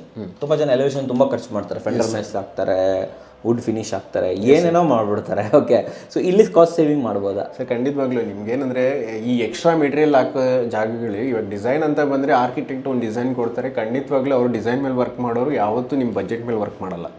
ಆರ್ಕಿಟೆಕ್ಟ್ಸ್ ಯಾವತ್ತೂ ಡಿಸೈನ್ ಮೇಲೆ ಕಾನ್ಸಂಟ್ರೇಟ್ ಮಾಡ್ತಾರೆ. ನಿಮಗೆಲ್ಲ ಆ್ಯಡ್ ಮಾಡಿ ಕೊಡ್ತಾರೆ. ಒಂದು ಒಳ್ಳೆ ಎಲಿವೇಶನ್ ಬೇಕು ಅಂದರೆ ಅದರಲ್ಲಿ SS ರೇಲಿಂಗ್ಸ್ ಹಾಕ್ತಾರೆ, ಫಂಡರ್ ಮ್ಯಾಕ್ಸ್ ಹಾಕ್ತಾರೆ, ಸೆರಾಬೋರ್ಡ್, ಅದು ಇದು ಎಲ್ಲ ಮಾಡ್ತಾರೆ. ಸೊ ಏನಾಗುತ್ತೆ, ನಾವು ಅದನ್ನು ಸೈಟಿಗೆ ತೊಗೊಂಡಾಗ ಅದೇ ಇದನ್ನೇ ಥೀಮ್ ಇಟ್ಕೊಂಡು ನಾವು ಸಿವಿಲಲ್ಲಿ ಹೆಂಗೆ ತರ್ತೀವಿ ಅನ್ನೋದು ತುಂಬ ಸ್ಕಿಲ್ ಬೇಕಾಗುತ್ತೆ. ಮಾಡ್ಬೋದು ಸಿವಿಲಲ್ಲಿ ಮಾಡ್ಬೋದು. ಇವಾಗ ನಿಮಗೆ ಫಂಡರ್ ವ್ಯಾಕ್ಸ್ ಬೋರ್ಡ್ ಕೊಟ್ಟಾಗ ಏನಾಗುತ್ತೆ, ಫಂಡರ್ ವ್ಯಾಕ್ಸ್ ಬೋರ್ಡ್ನ ನೀವು ಸಿವಿಲಲ್ಲಿ ಮಾಡಿ ಗ್ರೂ ಲೈನ್ಸ್ ಹಾಕಿ ಅದಕ್ಕೆ ಟೆಕ್ಸ್ಚರ್ ಪೇಂಟ್ ಮಾಡಿದ್ರೆ ಫಂಡರ್ ಮ್ಯಾಕ್ಸ್ ಥರನೇ ಕಾಣಿಸುತ್ತೆ. ನೀವು ಹತ್ರ ಹೋಗಿ ಫೀಲ್ ಮಾಡಿದ್ರೆ ಮಾತ್ರ ಅದು ಟೆಕ್ಸ್ಚರ್ ಪೇಂಟ್ ಬೇರೆ ಥರ ಇರುತ್ತೆ. ನೀವು ದೂರದಿಂದ ನೋಡೋಕೆ ಫಂಡರ್ ಮ್ಯಾಕ್ಸ್ ಥರ ಇರುತ್ತೆ. ಈ ಥರ ಸ್ವಲ್ಪ ಸ್ಕಿಲ್ ಸೆಟ್ನ ಯೂಸ್ ಮಾಡಬೇಕಾಗುತ್ತೆ. ಸೇಮ್ ವೇ ನಿಮ್ಮ CNC ಡಿಸೈನ್ಸು ಆ ಥರದ್ದೆಲ್ಲ ಕೊಟ್ಟಾಗ ಅದಕ್ಕೆಲ್ಲ ಬೇರೆ ಆಲ್ಟರ್ನೇಟಿವ್ ಏನೇನು ಬೇಕು ಸಿವಿಲ್ ವರ್ಕಲ್ಲಿ, ಸಿಮೆಂಟ್ ಮತ್ತು ಇದರಲ್ಲಿ ಏನಾಗುತ್ತೆ, ನೀವು ಇವಾಗ ಲೇಬರ್ಗೆ ಚದರ ಲೆಕ್ಕದಲ್ಲಿ ಕೊಡಿದಾಗ ಲೇಬರು ಪ್ರತಿಯೊಂದು ಮಾಡಿಕೊಡ್ತಾನೆ. ಎಲಿವೇಶನ್ ಕೂಡ ಅದರಲ್ಲಿ ಇನ್ಕ್ಲೂಡ್ ಆಗಿರುತ್ತೆ. ಎಲಿವೇಶನ್, ಪ್ಲಾಸ್ಟಿಂಗು, ಸಿವಿಲ್ ವರ್ಕ್ ಎಲ್ಲನೂ ಅದರಲ್ಲಿ ಇನ್ಕ್ಲೂಡ್ ಆಗಿರುತ್ತೆ. ಸೊ ಹಾಗಾಗಿ ಎಲಿವೇಶನ್ ಎಲ್ಲ ಅವರೇ ಮಾಡ್ಕೊಡ್ತಾರೆ. ಅಲ್ಲಿ ನಿಮಗೆ ಕಾಸ್ಟ್ ಇರಲ್ಲ, ಎಕ್ಸ್ಟ್ರಾ ಕಾಸ್ಟ್ ಬರಲ್ಲ ನಿಮಗೆ. ಇರೋ ಮೆಟೀರಿಯಲ್ನ ಸಿವಿಲ್ ಮೆಟೀರಿಯಲ್ನ ಯೂಸ್ ಮಾಡಿ ಅದನ್ನು ಫಿನಿಶ್ ಮಾಡಬೇಕಾಗತ್ತೆ. ಸೊ ನೀವು ಇವಾಗ ಅದನ್ನು ಬಿಟ್ಟು ನೀವು ರೀಪ್ಲೇಸ್ ಮಾಡ್ತೀನಿ, ಇಲ್ಲ ನಾನು ಫಂಡ್ರೋಮ್ಯಾಕ್ಸ್ ಹಾಕ್ತೀನಿ, SS ರೇಲಿಂಗ್ಸ್ ಹಾಕ್ತೀನಿ, ಇದಾಗ್ತೀನಿ ಅಂದರೆ 1-1.5 ಲಕ್ಷ ನಿಮ್ಗೆ ಅದಕ್ಕೆ ವೇಸ್ಟ್ ಆಗುತ್ತೆ. 1.5 ಲಕ್ಷ ಹೋಗುತ್ತೆ. 1-1.5 ಲಕ್ಷ ಅದಕ್ಕೆ ಯೂಸ್ ಆಗುತ್ತೆ. ಒಂದು 30-40 ಸೈಡ್ದು ಎಲಿವೇಶನ್ ಅನ್ನ ಗ್ರ್ಯಾಂಡ್ ಆಗಿ ಮಾಡ್ತೀವಿ ಅಂದ್ರೆ ಎಷ್ಟು ಖರ್ಚಾಗುತ್ತೆ ಸರ್ ನಿಮ್ಮ ಪ್ರಕಾರ? ಸರ್ 1-1.5 ಲಕ್ಷ ಮಿನಿಮಮ್ ಬೇಕಾಗುತ್ತೆ. 1-1.5 ಲಕ್ಷ. ಈಗ ಜಾಲಿನ ಇಂಟಿಗ್ರೇಟ್ ಮಾಡೋದ್ರಿಂದ ರೇಟ್ ಏನಾದರೂ ಕಮ್ಮಿ ಉಳಿತಾಯ ಆಗುತ್ತಾ? ಜಾಲಿ ವರ್ಕ್ ಮಾಡ್ತಾರೆ ನೋಡಿ, ಜಾಲಿ ವರ್ಕ್ ಮಾಡೋದ್ರಿಂದ ಅದು ಕೂಡ ಅಡಿಷನಲ್ ಆಗುತ್ತೆ, ಜಾಸ್ತಿನೇ ಆಗುತ್ತಾ? ಸಪ್ರೇಟ್ ಬ್ರಿಕ್ಸ್ ತರಬೇಕಾಗತ್ತಲ್ಲ, ಅದು ಸಪ್ರೇಟ್ ಆಗುತ್ತೆ. ಸ್ವಲ್ಪ ಸಿವಿಲ್ ವರ್ಕಲ್ಲಿ ನಿಮ್ಗೆ ಕಡಿಮೆ ಆಗುತ್ತೆ, ಬಟ್ ಏನಂದ್ರೆ ಅಡಿಷನಲ್ ಆಗುತ್ತೆ ಕಂಪೇರಿಟಿವ್ಲಿ. ಬೇರೆದಕ್ಕೆ ಕಂಪೇರ್ ಮಾಡಿದ್ರೆ ಇವಾಗ CNC ಯೂಸ್ ಮಾಡೋದು ಅಥವಾ ಫಂಡ್ರೋಮ್ಯಾಕ್ಸ್ ಯೂಸ್ ಮಾಡೋದು, ಇದಕ್ಕೆಲ್ಲ ಕಂಪೇರ್ ಮಾಡಿದ್ರೆ almost 50% of the money save ಆಗುತ್ತೆ ನಿಮ್ಗೆ. ಜಾಲಿ ಬೆಟರ್, ಜಾಲಿ ಬೆಟರ್. ಜಾಲಿ ಲುಕ್ ಸೂಪರ್ ಆಗಿ ಬರುತ್ತೆ, ಸೂಪರ್ ಆಗಿ ಬರುತ್ತೆ, ತುಂಬಾ ಚೆನ್ನಾಗಿ ವೆಂಟಿಲೇಷನ್ ಚೆನ್ನಾಗಿರುತ್ತೆ. ಸೊ ನಿಮ್ಮ ಪ್ರಕಾರ ಜಾಲಿ ಓಕೆ? ಹೌದು. ಸೊ ಕಾಸ್ಟ್ ಕಟಿಂಗ್ ಆಗುತ್ತೆ, ನಿಮ್ಗೆ ಲುಕ್ ಸೂಪರ್ ಆಗಿರುತ್ತೆ, ವೆಂಟಿಲೇಷನ್ ಆಗಲಿ ಎಲ್ಲ ಪ್ರತಿಯೊಂದು ಅದರಲ್ಲಿ ಯೂಸ್ ಆಗುತ್ತೆ. ಲೈಫ್ ಸರ್ ಜಾಲಿ ಇದು ಚೆನ್ನಾಗಿರುತ್ತಲ್ಲ? ಚೆನ್ನಾಗಿರುತ್ತೆ, ನಿಮ್ಗೆ ಗೊತ್ತಿರೋ ಪ್ರಕಾರ ಏನು ತೊಂದರೆ ಇಲ್ಲ ಸರ್, ಅದರಲ್ಲಿ ಏನು ತೊಂದರೆ ಇಲ್ಲ. ನಿಮ್ಗೆ ಕ್ಯಾಸ್ಟಿಂಗ್ ಎಲ್ಲ ಚೆನ್ನಾಗಿ ಆಗಿರುತ್ತೆ. ಸೊ ಒಳ್ಳೆ ಮೆಟೀರಿಯಲ್ ಅದು ಕಲರ್ ಎಲ್ಲ ಫೇಡ್ ಆಗಲ್ವಾ ಸರ್? ಅದು ಜಾಲಿದು ಕಲರ್ ಫೇಡ್ ಆಗುತ್ತೆ, ಪೇಂಟ್ ಮಾಡ್ಕೊಂಡು ಮತ್ತೆ ಮಾಡ್ತಾ ಇರಬೇಕು, ಪೇಂಟ್ ಮಾಡ್ಕೊಂಡು ಮೇಂಟೆನೆನ್ಸ್ ಇದೆ, ಇರುತ್ತೆ ಅದು ಮೇಂಟೆನೆನ್ಸ್. ನೀವು CNC ಹಾಕಿದ್ರು ಮೇಂಟೆನೆನ್ಸ್ ಮಾಡಲೇಬೇಕು. ಒನ್ಲಿ ಥಿಂಗ್ ಏನಂದ್ರೆ SS ಫಂಡ್ರೋಮ್ಯಾಕ್ಸ್ ಹಾಕಿದ್ರೆ ನಿಮ್ಗೆ ಮೇಂಟೆನೆನ್ಸ್ ಇರಲ್ಲ. SS ಫಂಡ್ರೋಮ್ಯಾಕ್ಸ್ಗೆ ಮೇಂಟೆನೆನ್ಸ್ ಇಲ್ಲ. ನೀವು ಶರಾ ಬೋರ್ಡ್ ಹಾಕಿದ್ರು ಪೇಂಟಿಂಗ್ ಮಾಡಬೇಕು, CNC ಕಟ್ಟಿಂಗ್ ಹಾಕಿದ್ರು ಪೇಂಟಿಂಗ್ ಮಾಡಬೇಕು. ಸೊ ಆಬ್ವಿಯಸ್ಲಿ ಇದನ್ನು ಅದಕ್ಕೆ SS ಫಂಡ್ರೋಮ್ಯಾಕ್ಸ್ ಕಾಸ್ಟ್ಲಿ, ಯಾಕಂದ್ರೆ ಅದು ಲೈಫ್ ಟೈಮ್ ಪ್ರಾಡಕ್ಟ್. ಒಂದ್ಸತಿ ಇನ್ಸ್ಟಾಲ್ ಮಾಡಿದ್ರೆ ಮುಗಿದೋಯ್ತು ಸಾಕು ಅಂತ ಹೇಳ್ತಾರೆ ಸರ್. ಏನು ಮಾಡೋದು ಬೇಡ, ಜಸ್ಟ್ ಸಿವಿಲ್ ಅಲ್ಲೇ ನಾವು ಟಾಪ್ ಆಗಿ ಮಾಡ್ಕೋಬಹುದು ಸರ್. ಖಂಡಿತವಾಗ್ಲೂ ಸ್ವಲ್ಪ ಬುದ್ಧಿ ಓಡಿಸಿ ಸರ್. ಸಿವಿಲ್ ಅಲ್ಲಿ ಪೇಂಟಿಂಗ್ ಅಲ್ಲಿ ನೀವು ಎಂತ ಎಲಿವೇಶನ್ ಗ್ರ್ಯಾಂಡ್ ಆಗ್ತಾರೆ ಮಾಡ್ಕೋಬಹುದಾ? ಸ್ವಲ್ಪ ಯೋಚನೆ ಮಾಡಬೇಕು, ಅದು ಸ್ಕಿಲ್ ಸೆಟ್ ಇರಬೇಕು. ನೀವು ಆಲ್ಟರ್ನೇಟಿವ್ ಏನ್ ಮಾಡಿ, ಇವಾಗ ಏನಾಗುತ್ತೆ, ಇವಾಗ ಪ್ರೊಜೆಕ್ಷನ್ಸ್ ಎಲ್ಲ ಕೊಟ್ಟಿರ್ತಾರೆ ಎಲಿವೇಶನ್ ಅಲ್ಲಿ. ಸೊ ಆ ಪ್ರೊಜೆಕ್ಷನ್ಸ್ ಎಲ್ಲ ನೀವು ರೂಫ್ ಹಾಕೋ ಟೈಮಲ್ಲಿ ಅಥವಾ ಗೋಡೆ ಕಟ್ಟೋ ಟೈಮಲ್ಲಿ ಅದನ್ನೆಲ್ಲ ಪ್ರೊಜೆಕ್ಷನ್ಸ್ ಮಾಡ್ಕೊಬಿಡೋದು. ನಿಮ್ಗೆ ಏನಾಗುತ್ತೆ, ನಿಮ್ಗೆ ಫ್ಯಾಬ್ರಿಕೇಶನ್ ವರ್ಕ್ ಮಿಕ್ಬಿಡುತ್ತೆ, ಮೆಶ್ ವರ್ಕ್ ಇದನ್ನೆಲ್ಲ ನಿಮ್ಗೆ ಅಲ್ಲೇ ಕಾಸ್ಟ್ ಕಟ್ ಮಾಡ್ಬಿಡ್ಬೋದು. ಇಲ್ಲಾಂದ್ರೆ ನೀವು ಮೆಶ್ ಮಾಡ್ತೀನಿ ಅಂದ್ರೆ ಸ್ಕ್ವೇರ್ ಫೀಟಿಗೆ 120 ರೂಪಾಯಿ ಚಾರ್ಜ್ ಮಾಡ್ತಾರೆ, ಎಕ್ಸ್ಟ್ರಾ ಆಗುತ್ತೆ. ಪಟ್ಟಿ ಕಟ್ಟೋದೆಲ್ಲ ಪಟ್ಟಿ ಕಟ್ಟೋದು ಅದೆಲ್ಲ ನೀವು ಮುಂಚೆನೆ ವಾಲ್ ಕಟ್ತಾನೆ ಮಾಡ್ಕೊಂಡ್ಬಿಟ್ರೆ ನಿಮ್ಗೆ ಅದೆಲ್ಲ ನಿಮ್ಗೆ ಅಲ್ಲಿ ಸೇವ್ ಆಗ್ತಾ ಹೋಗುತ್ತೆ. ಅದಕ್ಕೆ ಇದು ಮಾಡುವಾಗ ಸ್ವಲ್ಪ ಸ್ಕಿಲ್ ಬೇಕಾಗತ್ತೆ ನಿಮ್ಗೆ ಎಲಿವೇಶನ್ ಮಾಡುವಾಗ. ಅಂದ್ರೆ ಅದು ಕಟ್ತಾನೆ ಮಾಡ್ಬೇಕಲ್ಲ, ಅದು ಗೊತ್ತಾಗಲ್ಲ. ಅದು ಆಕ್ಚುಲಿ ಎಲಿವೇಶನ್ ಕಾಂಪ್ಲಿಕೇಟೆಡ್ ಇದ್ರೆ ತುಂಬಾ ಕಾಂಪ್ಲಿಕೇಟೆಡ್ ಇದ್ರೆ ಗೊತ್ತೇ ಆಗಲ್ಲ ನಾವು ಅದನ್ನ ಹೆಂಗ್ ಎಕ್ಸಿಕ್ಯೂಟ್ ಮಾಡ್ಬೇಕು ಅಂತ. ಯಾಕಂದ್ರೆ ತುಂಬಾ ಜನ ಬ್ಲಾಕ್ ಅಲ್ಲೇ ಕೂಡ ಎಲಿವೇಟ್ ಮಾಡೋರಿದ್ದಾರೆ, ಬ್ಲಾಕ್ ಅನ್ನೇ ಅಡ್ಡ ಇಟ್ಬಿಟ್ಟು ಅದರಲ್ಲೇ ಮಾಡೋರು ಇದ್ದಾರೆ. ಸೊ ಆ ಬುದ್ಧಿ ಬೇಕು ನಿಮ್ಗೆ. ಸೊ ಬ್ಲಾಕ್ಸ್ ಅನ್ನೇ ಅಡ್ಡ ಇಟ್ಬಿಟ್ಟು ಹೊರಗಡೆನೆ ಪ್ರೊಜೆಕ್ಷನ್ ಮಾಡೋದು, ಆ ಥರ ಎಲ್ಲ ಯೋಚನೆ ಮಾಡಿದ್ರೆ ಸಿವಿಲ್ ಅಲ್ಲೇ ನೀವು ಸೂಪರ್ ಆಗಿರೋಂಥ ಎಲಿವೇಶನ್ ಅನ್ನ ಮಾಡ್ಬೋದು. Super sir. ನೆಕ್ಸ್ಟ್ ಬರ್ತಾ ಇರುವಂಥದ್ದು ವುಡ್ ಅಲ್ಲಿ ಏನಾದರೂ ಉಳಿತಾಯ ಮಾಡ್ಬೋದಾ ಸರ್? ವುಡ್ಡಲ್ಲಿ ಅದನ್ನೇ ನೀವು ಆಲ್ಟರ್ನೇಟಿವ್ ಹೋಗ್ಬೇಕಾಗತ್ತೆ. ಇವಾಗ ಬರ್ಮಾ ಟೀಕ್ ಅಂತ ಇರುತ್ತೆ, ಟೀಕ್ ವುಡ್ ಹಾಕ್ಬೇಕು ಅಂತ ನಿಮ್ಗೊಂದು ಇರುತ್ತೆ, ಎಲ್ಲರಿಗೂ ಇರುತ್ತೆ. ಟೀಕ್ ವುಡ್ ಹಾಕ್ಬೇಕು, ನಾನು ಮೇಂಡೋರ್ಗೆ ಪೂಜಾ ಮುರುಗನಿಗೆ ಟೀಕ್ ವುಡ್ ಹಾಕ್ಬೇಕು ಅಂತ. ಸೊ ಬರ್ಮಾ ಟೀಕ್ ಹಾಕೋ ಬದಲು ನಿಮ್ಗೆ ಆಲ್ಟರ್ನೇಟಿವ್ ಬರುತ್ತೆ, ಹುಣಸೂರು ಟೀಕ್ ಬರುತ್ತೆ. ನಮ್ದೇ ಸ್ಟೇಟ್, ನಮ್ದೇ ಇಲ್ಲಿಂದೇ ಹುಣಸೂರು ಟೀಕ್ ಬರುತ್ತೆ. ನೀವು ಅದಕ್ಕೂ ಇದಕ್ಕೂ ಅಂದ್ರೆ ಒಂದು 500 ರೂಪಾಯಿ ಸೇಫ್ಟಿ ಡಿಫ್ರೆನ್ಸ್ ಇರುತ್ತೆ. 500 ರೂಪಾಯಿ ಸೇಫ್ಟಿ ಡಿಫ್ರೆನ್ಸ್ ಇರುತ್ತೆ. ಸೊ ನೀವು ಮತ್ತೆ ಗಾನಾ ಟೀಕು ಯೂಸ್ ಮಾಡ್ಬೋದು, ಆಫ್ರಿಕನ್ ಗಾನಾ ಟೀಕ್. ಅದು ಕೂಡ ನಿಮ್ಗೆ ಒಂದು 500-600 ರೂಪಾಯಿ ಡಿಫ್ರೆನ್ಸ್ ಇರುತ್ತೆ. ಟೀಕೆ ಅಲ್ವಾ? ಎಲ್ಲ ಗಟ್ಟಿನೂ ಇರುತ್ತೆ, ಚೆನ್ನಾಗಿ ಇರುತ್ತೆ. ಓಕೆ. ಸೊ ಬರ್ಮಾನೇ ಬೇಕಂತ ಹೋದಾಗ ರೇಟ್ ಜಾಸ್ತಿ. Okay, super. So next brands ಅಂತ ಬಂದಾಗ ಫಿಟ್ಟಿಂಗ್ಸ್ ಅಲ್ಲಿ, ಎಸ್ಪೆಷಲಿ ಬಾತ್ರೂಮ್ ಫಿಟ್ಟಿಂಗ್ಸ್ ಅಲ್ಲಿ ಎಲ್ಲರೂ ನಾನು ನೋಡಿರೋ ಪ್ರಕಾರ ಒಂದು 80% ಜನ ಜಾಗ್ವಾರ್ಗೆ ಹೋಗ್ತಾರೆ. ಸೊ ನಾವು ಜಾಗ್ವಾರನ್ನ ಬಿಟ್ಟು ಬೇರೆ ಬ್ರ್ಯಾಂಡ್ ತರೋದ್ರಿಂದ ಸೇವ್ ಆಗುತ್ತಾ? ಖಂಡಿತವಾಗ್ಲೂ ಸರ್. ನೀವು ಇವಾಗ ತುಂಬ ಸೆರಾಮಿಕ್ ಇದು ಬಂದು ತುಂಬ ಬ್ರ್ಯಾಂಡ್ಸ್ ಇದೆ. ನೋನ್ ಬ್ರ್ಯಾಂಡ್ಸ್ ತುಂಬ ಇದ್ದಾವೆ. ನೋನ್ ಬ್ರ್ಯಾಂಡ್ಸ್ ಖಂಡಿತವಾಗ್ಲೂ ಪ್ರೈಸ್ ಜಾಸ್ತಿನೇ ಇರುತ್ತೆ. ಅನ್ನೋನ್ ಬ್ರ್ಯಾಂಡ್ಸ್ ಇದಾವೆ ತುಂಬ. ನೀವು ಚಿಕ್ಕಪೇಟೆಗೆ ಇದಕ್ಕೆಲ್ಲ ಹೋದರೆ ಸೊ ನಿಮ್ಮ ಕಮೋಡ್ ಬಂದು ಸ್ಟಾರ್ಟಿಂಗ್ ಬಂದು 2500 ರೂಪೀಸಿಂದ ಸಿಗುತ್ತೆ. ಕಮೋಡ್ ನೀವು ವಾಲ್ ಮೌಂಟೆಡ್ ತೊಗೋತೀನಿ ಅಂದರೆ ಒಂದು 5000 ರೂಪೀಸ್ಗೆಲ್ಲ ಸಿಗುತ್ತೆ. ಚೆನ್ನಾಗೇ ಇರುತ್ತೆ ಬ್ರ್ಯಾಂಡ್. ಏನಂದರೆ ಇದೆಲ್ಲ ನಿಮಗೆ ಬೇಸಿಕ್ ನೀಡ್ ಅಷ್ಟೇ. ನೀವು ಇದ್ರ ಲಕ್ಸುರಿ ತೋರ್ಸೋಕ್ಕಾಗಲ್ಲ. ಅಂದರೆ ತೋರಿಸ್ಬೇಕು ಅಂದರೆ ನೀವು ಸೇವಿಂಗ್, ನೀವು ಒಂದು ಕಾಸು ಸೇವ್ ಮಾಡಿ ನಾನು ಬಜೆಟ್ ಫ್ರೆಂಡ್ಲಿ ಮನೆ ಕಟ್ತಾ ಇದ್ದೀನಿ, ನನಗೆ ನೆಸೆಸಿಟಿ ಐಟಮ್ಸ್ ಬೇಕು ಅಂತಂದರೆ ಇದೆಲ್ಲ ನಿಮಗೆ ಬೇಸಿಕ್ ಐಟಮ್ಸ್, ನೀವು ಅದನ್ನು ಪರ್ಚೇಸ್ ಮಾಡ್ಬೋದು, ಏನು ತೊಂದರೆ ಇಲ್ಲ. ಸ್ವಲ್ಪ ಏನಂದರೆ ಈ ಟ್ಯಾಪ್ಸು ಇದೆಲ್ಲ ಸ್ವಲ್ಪ ನೋನ್ ಬ್ರ್ಯಾಂಡ್ ಚೂಸ್ ಮಾಡಿ. ಬಿಕಾಸ್ ಏನಕ್ಕೆ ಟ್ಯಾಪ್ಸ್ ಹಾಳಾಗೋ ಚಾನ್ಸಸ್. ಕಮೋಡು ಸಿಂಕೆಲ್ಲ ಯಾವತ್ತೂ ಹಾಳಾಗಲ್ಲ, ಏನು ಆಗಲ್ಲ. ಕ್ಲೀನ್ ಮಾಡಿದ್ರೆ ಆಸಿಡ್ ಆಗಿ ತೊಳೆದ್ರೆ ಚೆನ್ನಾಗಿರುತ್ತೆ. ಸೆರಾಮಿಕ್ಸ್ ಎಲ್ಲ ಏನು ತೊಂದರೆನೇ ಇಲ್ಲ ಸರ್. ಹೇಳಿದ್ ಕರೆಕ್ಟ್. ಚಿಕ್ಕಪೇಟೆಗೆಲ್ಲ ಹೋದ್ರೆ 2000 ರೂಪಾಯಿಗೆಲ್ಲ ಕಮೋಡ್ ಸಿಗುತ್ತೆ. ಸರ್ ಹೇಳಿದ್ರು ವಾಲ್ ಮೌಂಟೆಡ್ 12,000-13,000 ಇರೋದು 5,000 ರೂಪಾಯಿಗೆಲ್ಲ ಸಿಗುತ್ತೆ. ಡೆಫಿನೆಟ್ಲಿ ತೊಗೊಬರ್ಬೋದು. ಅಲ್ಲ ಸೆರಾಮಿಕ್ ಐಟಮ್ಸ್ ಸರ್ ಹೇಳ್ದಂಗೆ ಏನೂ ಆಗಲ್ಲ. ಇದು ತುಂಬ ಚೆನ್ನಾಗಿರುತ್ತೆ. ಫಿಟ್ಟಿಂಗ್ಸು ಬ್ರ್ಯಾಂಡೇ ಬೇಕು ಅನ್ನೋರು ಬ್ರ್ಯಾಂಡೇ ಯೂಸ್ ಮಾಡಲಿ, ಏನು ತೊಂದರೆ ಇಲ್ಲ. ಖರ್ಚು ಮಾಡೋಕ್ಕೆ ರೆಡಿ ಇರ್ತಾರೆ. ಸರ್ ಟೈಲ್ಸ್ ಅಂತ ಬಂದಾಗ 2x4 ಸ್ಟ್ಯಾಂಡರ್ಡ್ ಇವಾಗ, ಬಟ್ 2x2 ಇತ್ತು ಒಂದು ಕಾಲದಲ್ಲಿ, ಅಂಡ್ ಇವತ್ತಿಗೂ ಕಮರ್ಷಿಯಲ್ ಅಲ್ಲಿ 2x2 ಯೂಸ್ ಮಾಡ್ತಾರೆ. ಏನಕ್ಕೆ ಅಂದ್ರೆ ಮೇಜರ್ ಆಗಿ ಬಂದು 2x2 ಅಲ್ಲಿ ವೇಸ್ಟೇಜ್ ಕಡಿಮೆನಾ ವೇಸ್ಟೇಜ್ ಕಡಿಮೆ ಆಗುತ್ತೆ, ಮತ್ತೆ ಲೇಯಿಂಗ್ ಕಾಸ್ಟ್ ನಿಮ್ಗೆ ಕಡಿಮೆ ಆಗುತ್ತೆ. ಸೊ ನಿಮ್ಗೆ ಆಲ್ಮೋಸ್ಟ್ 2x4ಗೂ ಇದಕ್ಕೂ ನಿಮ್ಗೆ ಆಲ್ಮೋಸ್ಟ್ ಒಂದು 10% ನಿಮಗೆ ಕಡಿಮೆ ಆಗ್ಬಿಡುತ್ತೆ, ಉಳಿತಾಯ ಆಗುತ್ತಾ? ಓಕೆ 10% ಆಫ್ ದ ಕಾಸ್ಟ್ ಕಡಿಮೆ ಆಗ್ಬಿಡುತ್ತೆ. ತುಂಬಾ ಜನ ಕನ್ಸಿಡರ್ ಮಾಡಲ್ಲ, ಬಟ್ ಕಮರ್ಷಿಯಲ್ ಅವ್ರು ಮಾಡ್ತಾರೆ.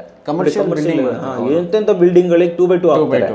ಏನಂದ್ರೆ 2x2 ಈವನ್ ಸೈಜ್, ನಿಮ್ಗೆ ಎಲ್ಲೂ ವೇಸ್ಟೇಜ್ ಹೋಗಲ್ಲ, ಬರುತ್ತೆ ಅಡ್ಜಸ್ಟ್ ಬಂತು ನಿಮ್ಗೆ ಏನು ಈವನ್ ಕಟ್ ಆಗುತ್ತೆ ಅದು. ಓಕೆ ಸೊ ಏನಾಯ್ತು ಇವಾಗ ಫಾರ್ ಎಕ್ಸಾಂಪಲ್ ಒಂದು 9 feet ರೂಮ್ ಇತ್ತು ಅಂದ್ರೆ 2 feet 8 feet ವರೆಗೂ 2 feet ಹಾಕಿದ್ರೆ ಇನ್ನೊಂದು ಲಾಸ್ಟಲ್ಲಿ ಏನು ಬರುತ್ತೆ 9 feetಗೆ 1 feetಗೆ 2 ಟೈಲ್ಸ್ ಕಟ್ ಮಾಡಿದ್ರೆ 2 ಪೀಸ್ ಸಿಕ್ಬಿಡುತ್ತೆ ಅವ್ರಿಗೆ, 2 ಪೀಸಲ್ಲಿ ಅದನ್ನ ಫಿನಿಶ್ ಮಾಡ್ಬಿಡ್ತಾರೆ. ಸೊ ಆ ರೀತಿ ನಿಮಗೆ ಕಟ್ಟಿಂಗ್ ಅಲ್ಲಿ ಇದರಲ್ಲೆಲ್ಲ ವೇಸ್ಟೇಜ್ ಹೋಗಲ್ಲ, ವೇಸ್ಟೇಜ್ ಇಲ್ಲ. ಹೌದು. ಆಮೇಲೆ ಅಪ್ಲೈ ಮಾಡೋದು ಲೇಯಿಂಗ್ ಕಾಸ್ಟ್ ಕಡಿಮೆ ಆಗುತ್ತೆ, ಸ್ಕ್ವೇರ್ ಫೀಟಿಗೆ 2 ರಿಂದ 3 ರೂಪಾಯಿ ಕಡಿಮೆ ಆಗುತ್ತೆ, ಅದು ಕಮ್ಮಿ. ಆಮೇಲೆ ಮಟೀರಿಯಲ್ ಕಮ್ಮಿ ಅಲ್ಲ ಸರ್, ಮೆಟೀರಿಯಲ್ ಕಡಿಮೆ, ರೇಟು ಕಡಿಮೆ, 30-35 ರೂಪೀಸ್ ಇಂದ ಸ್ಟಾರ್ಟ್ ಆಗುತ್ತೆ.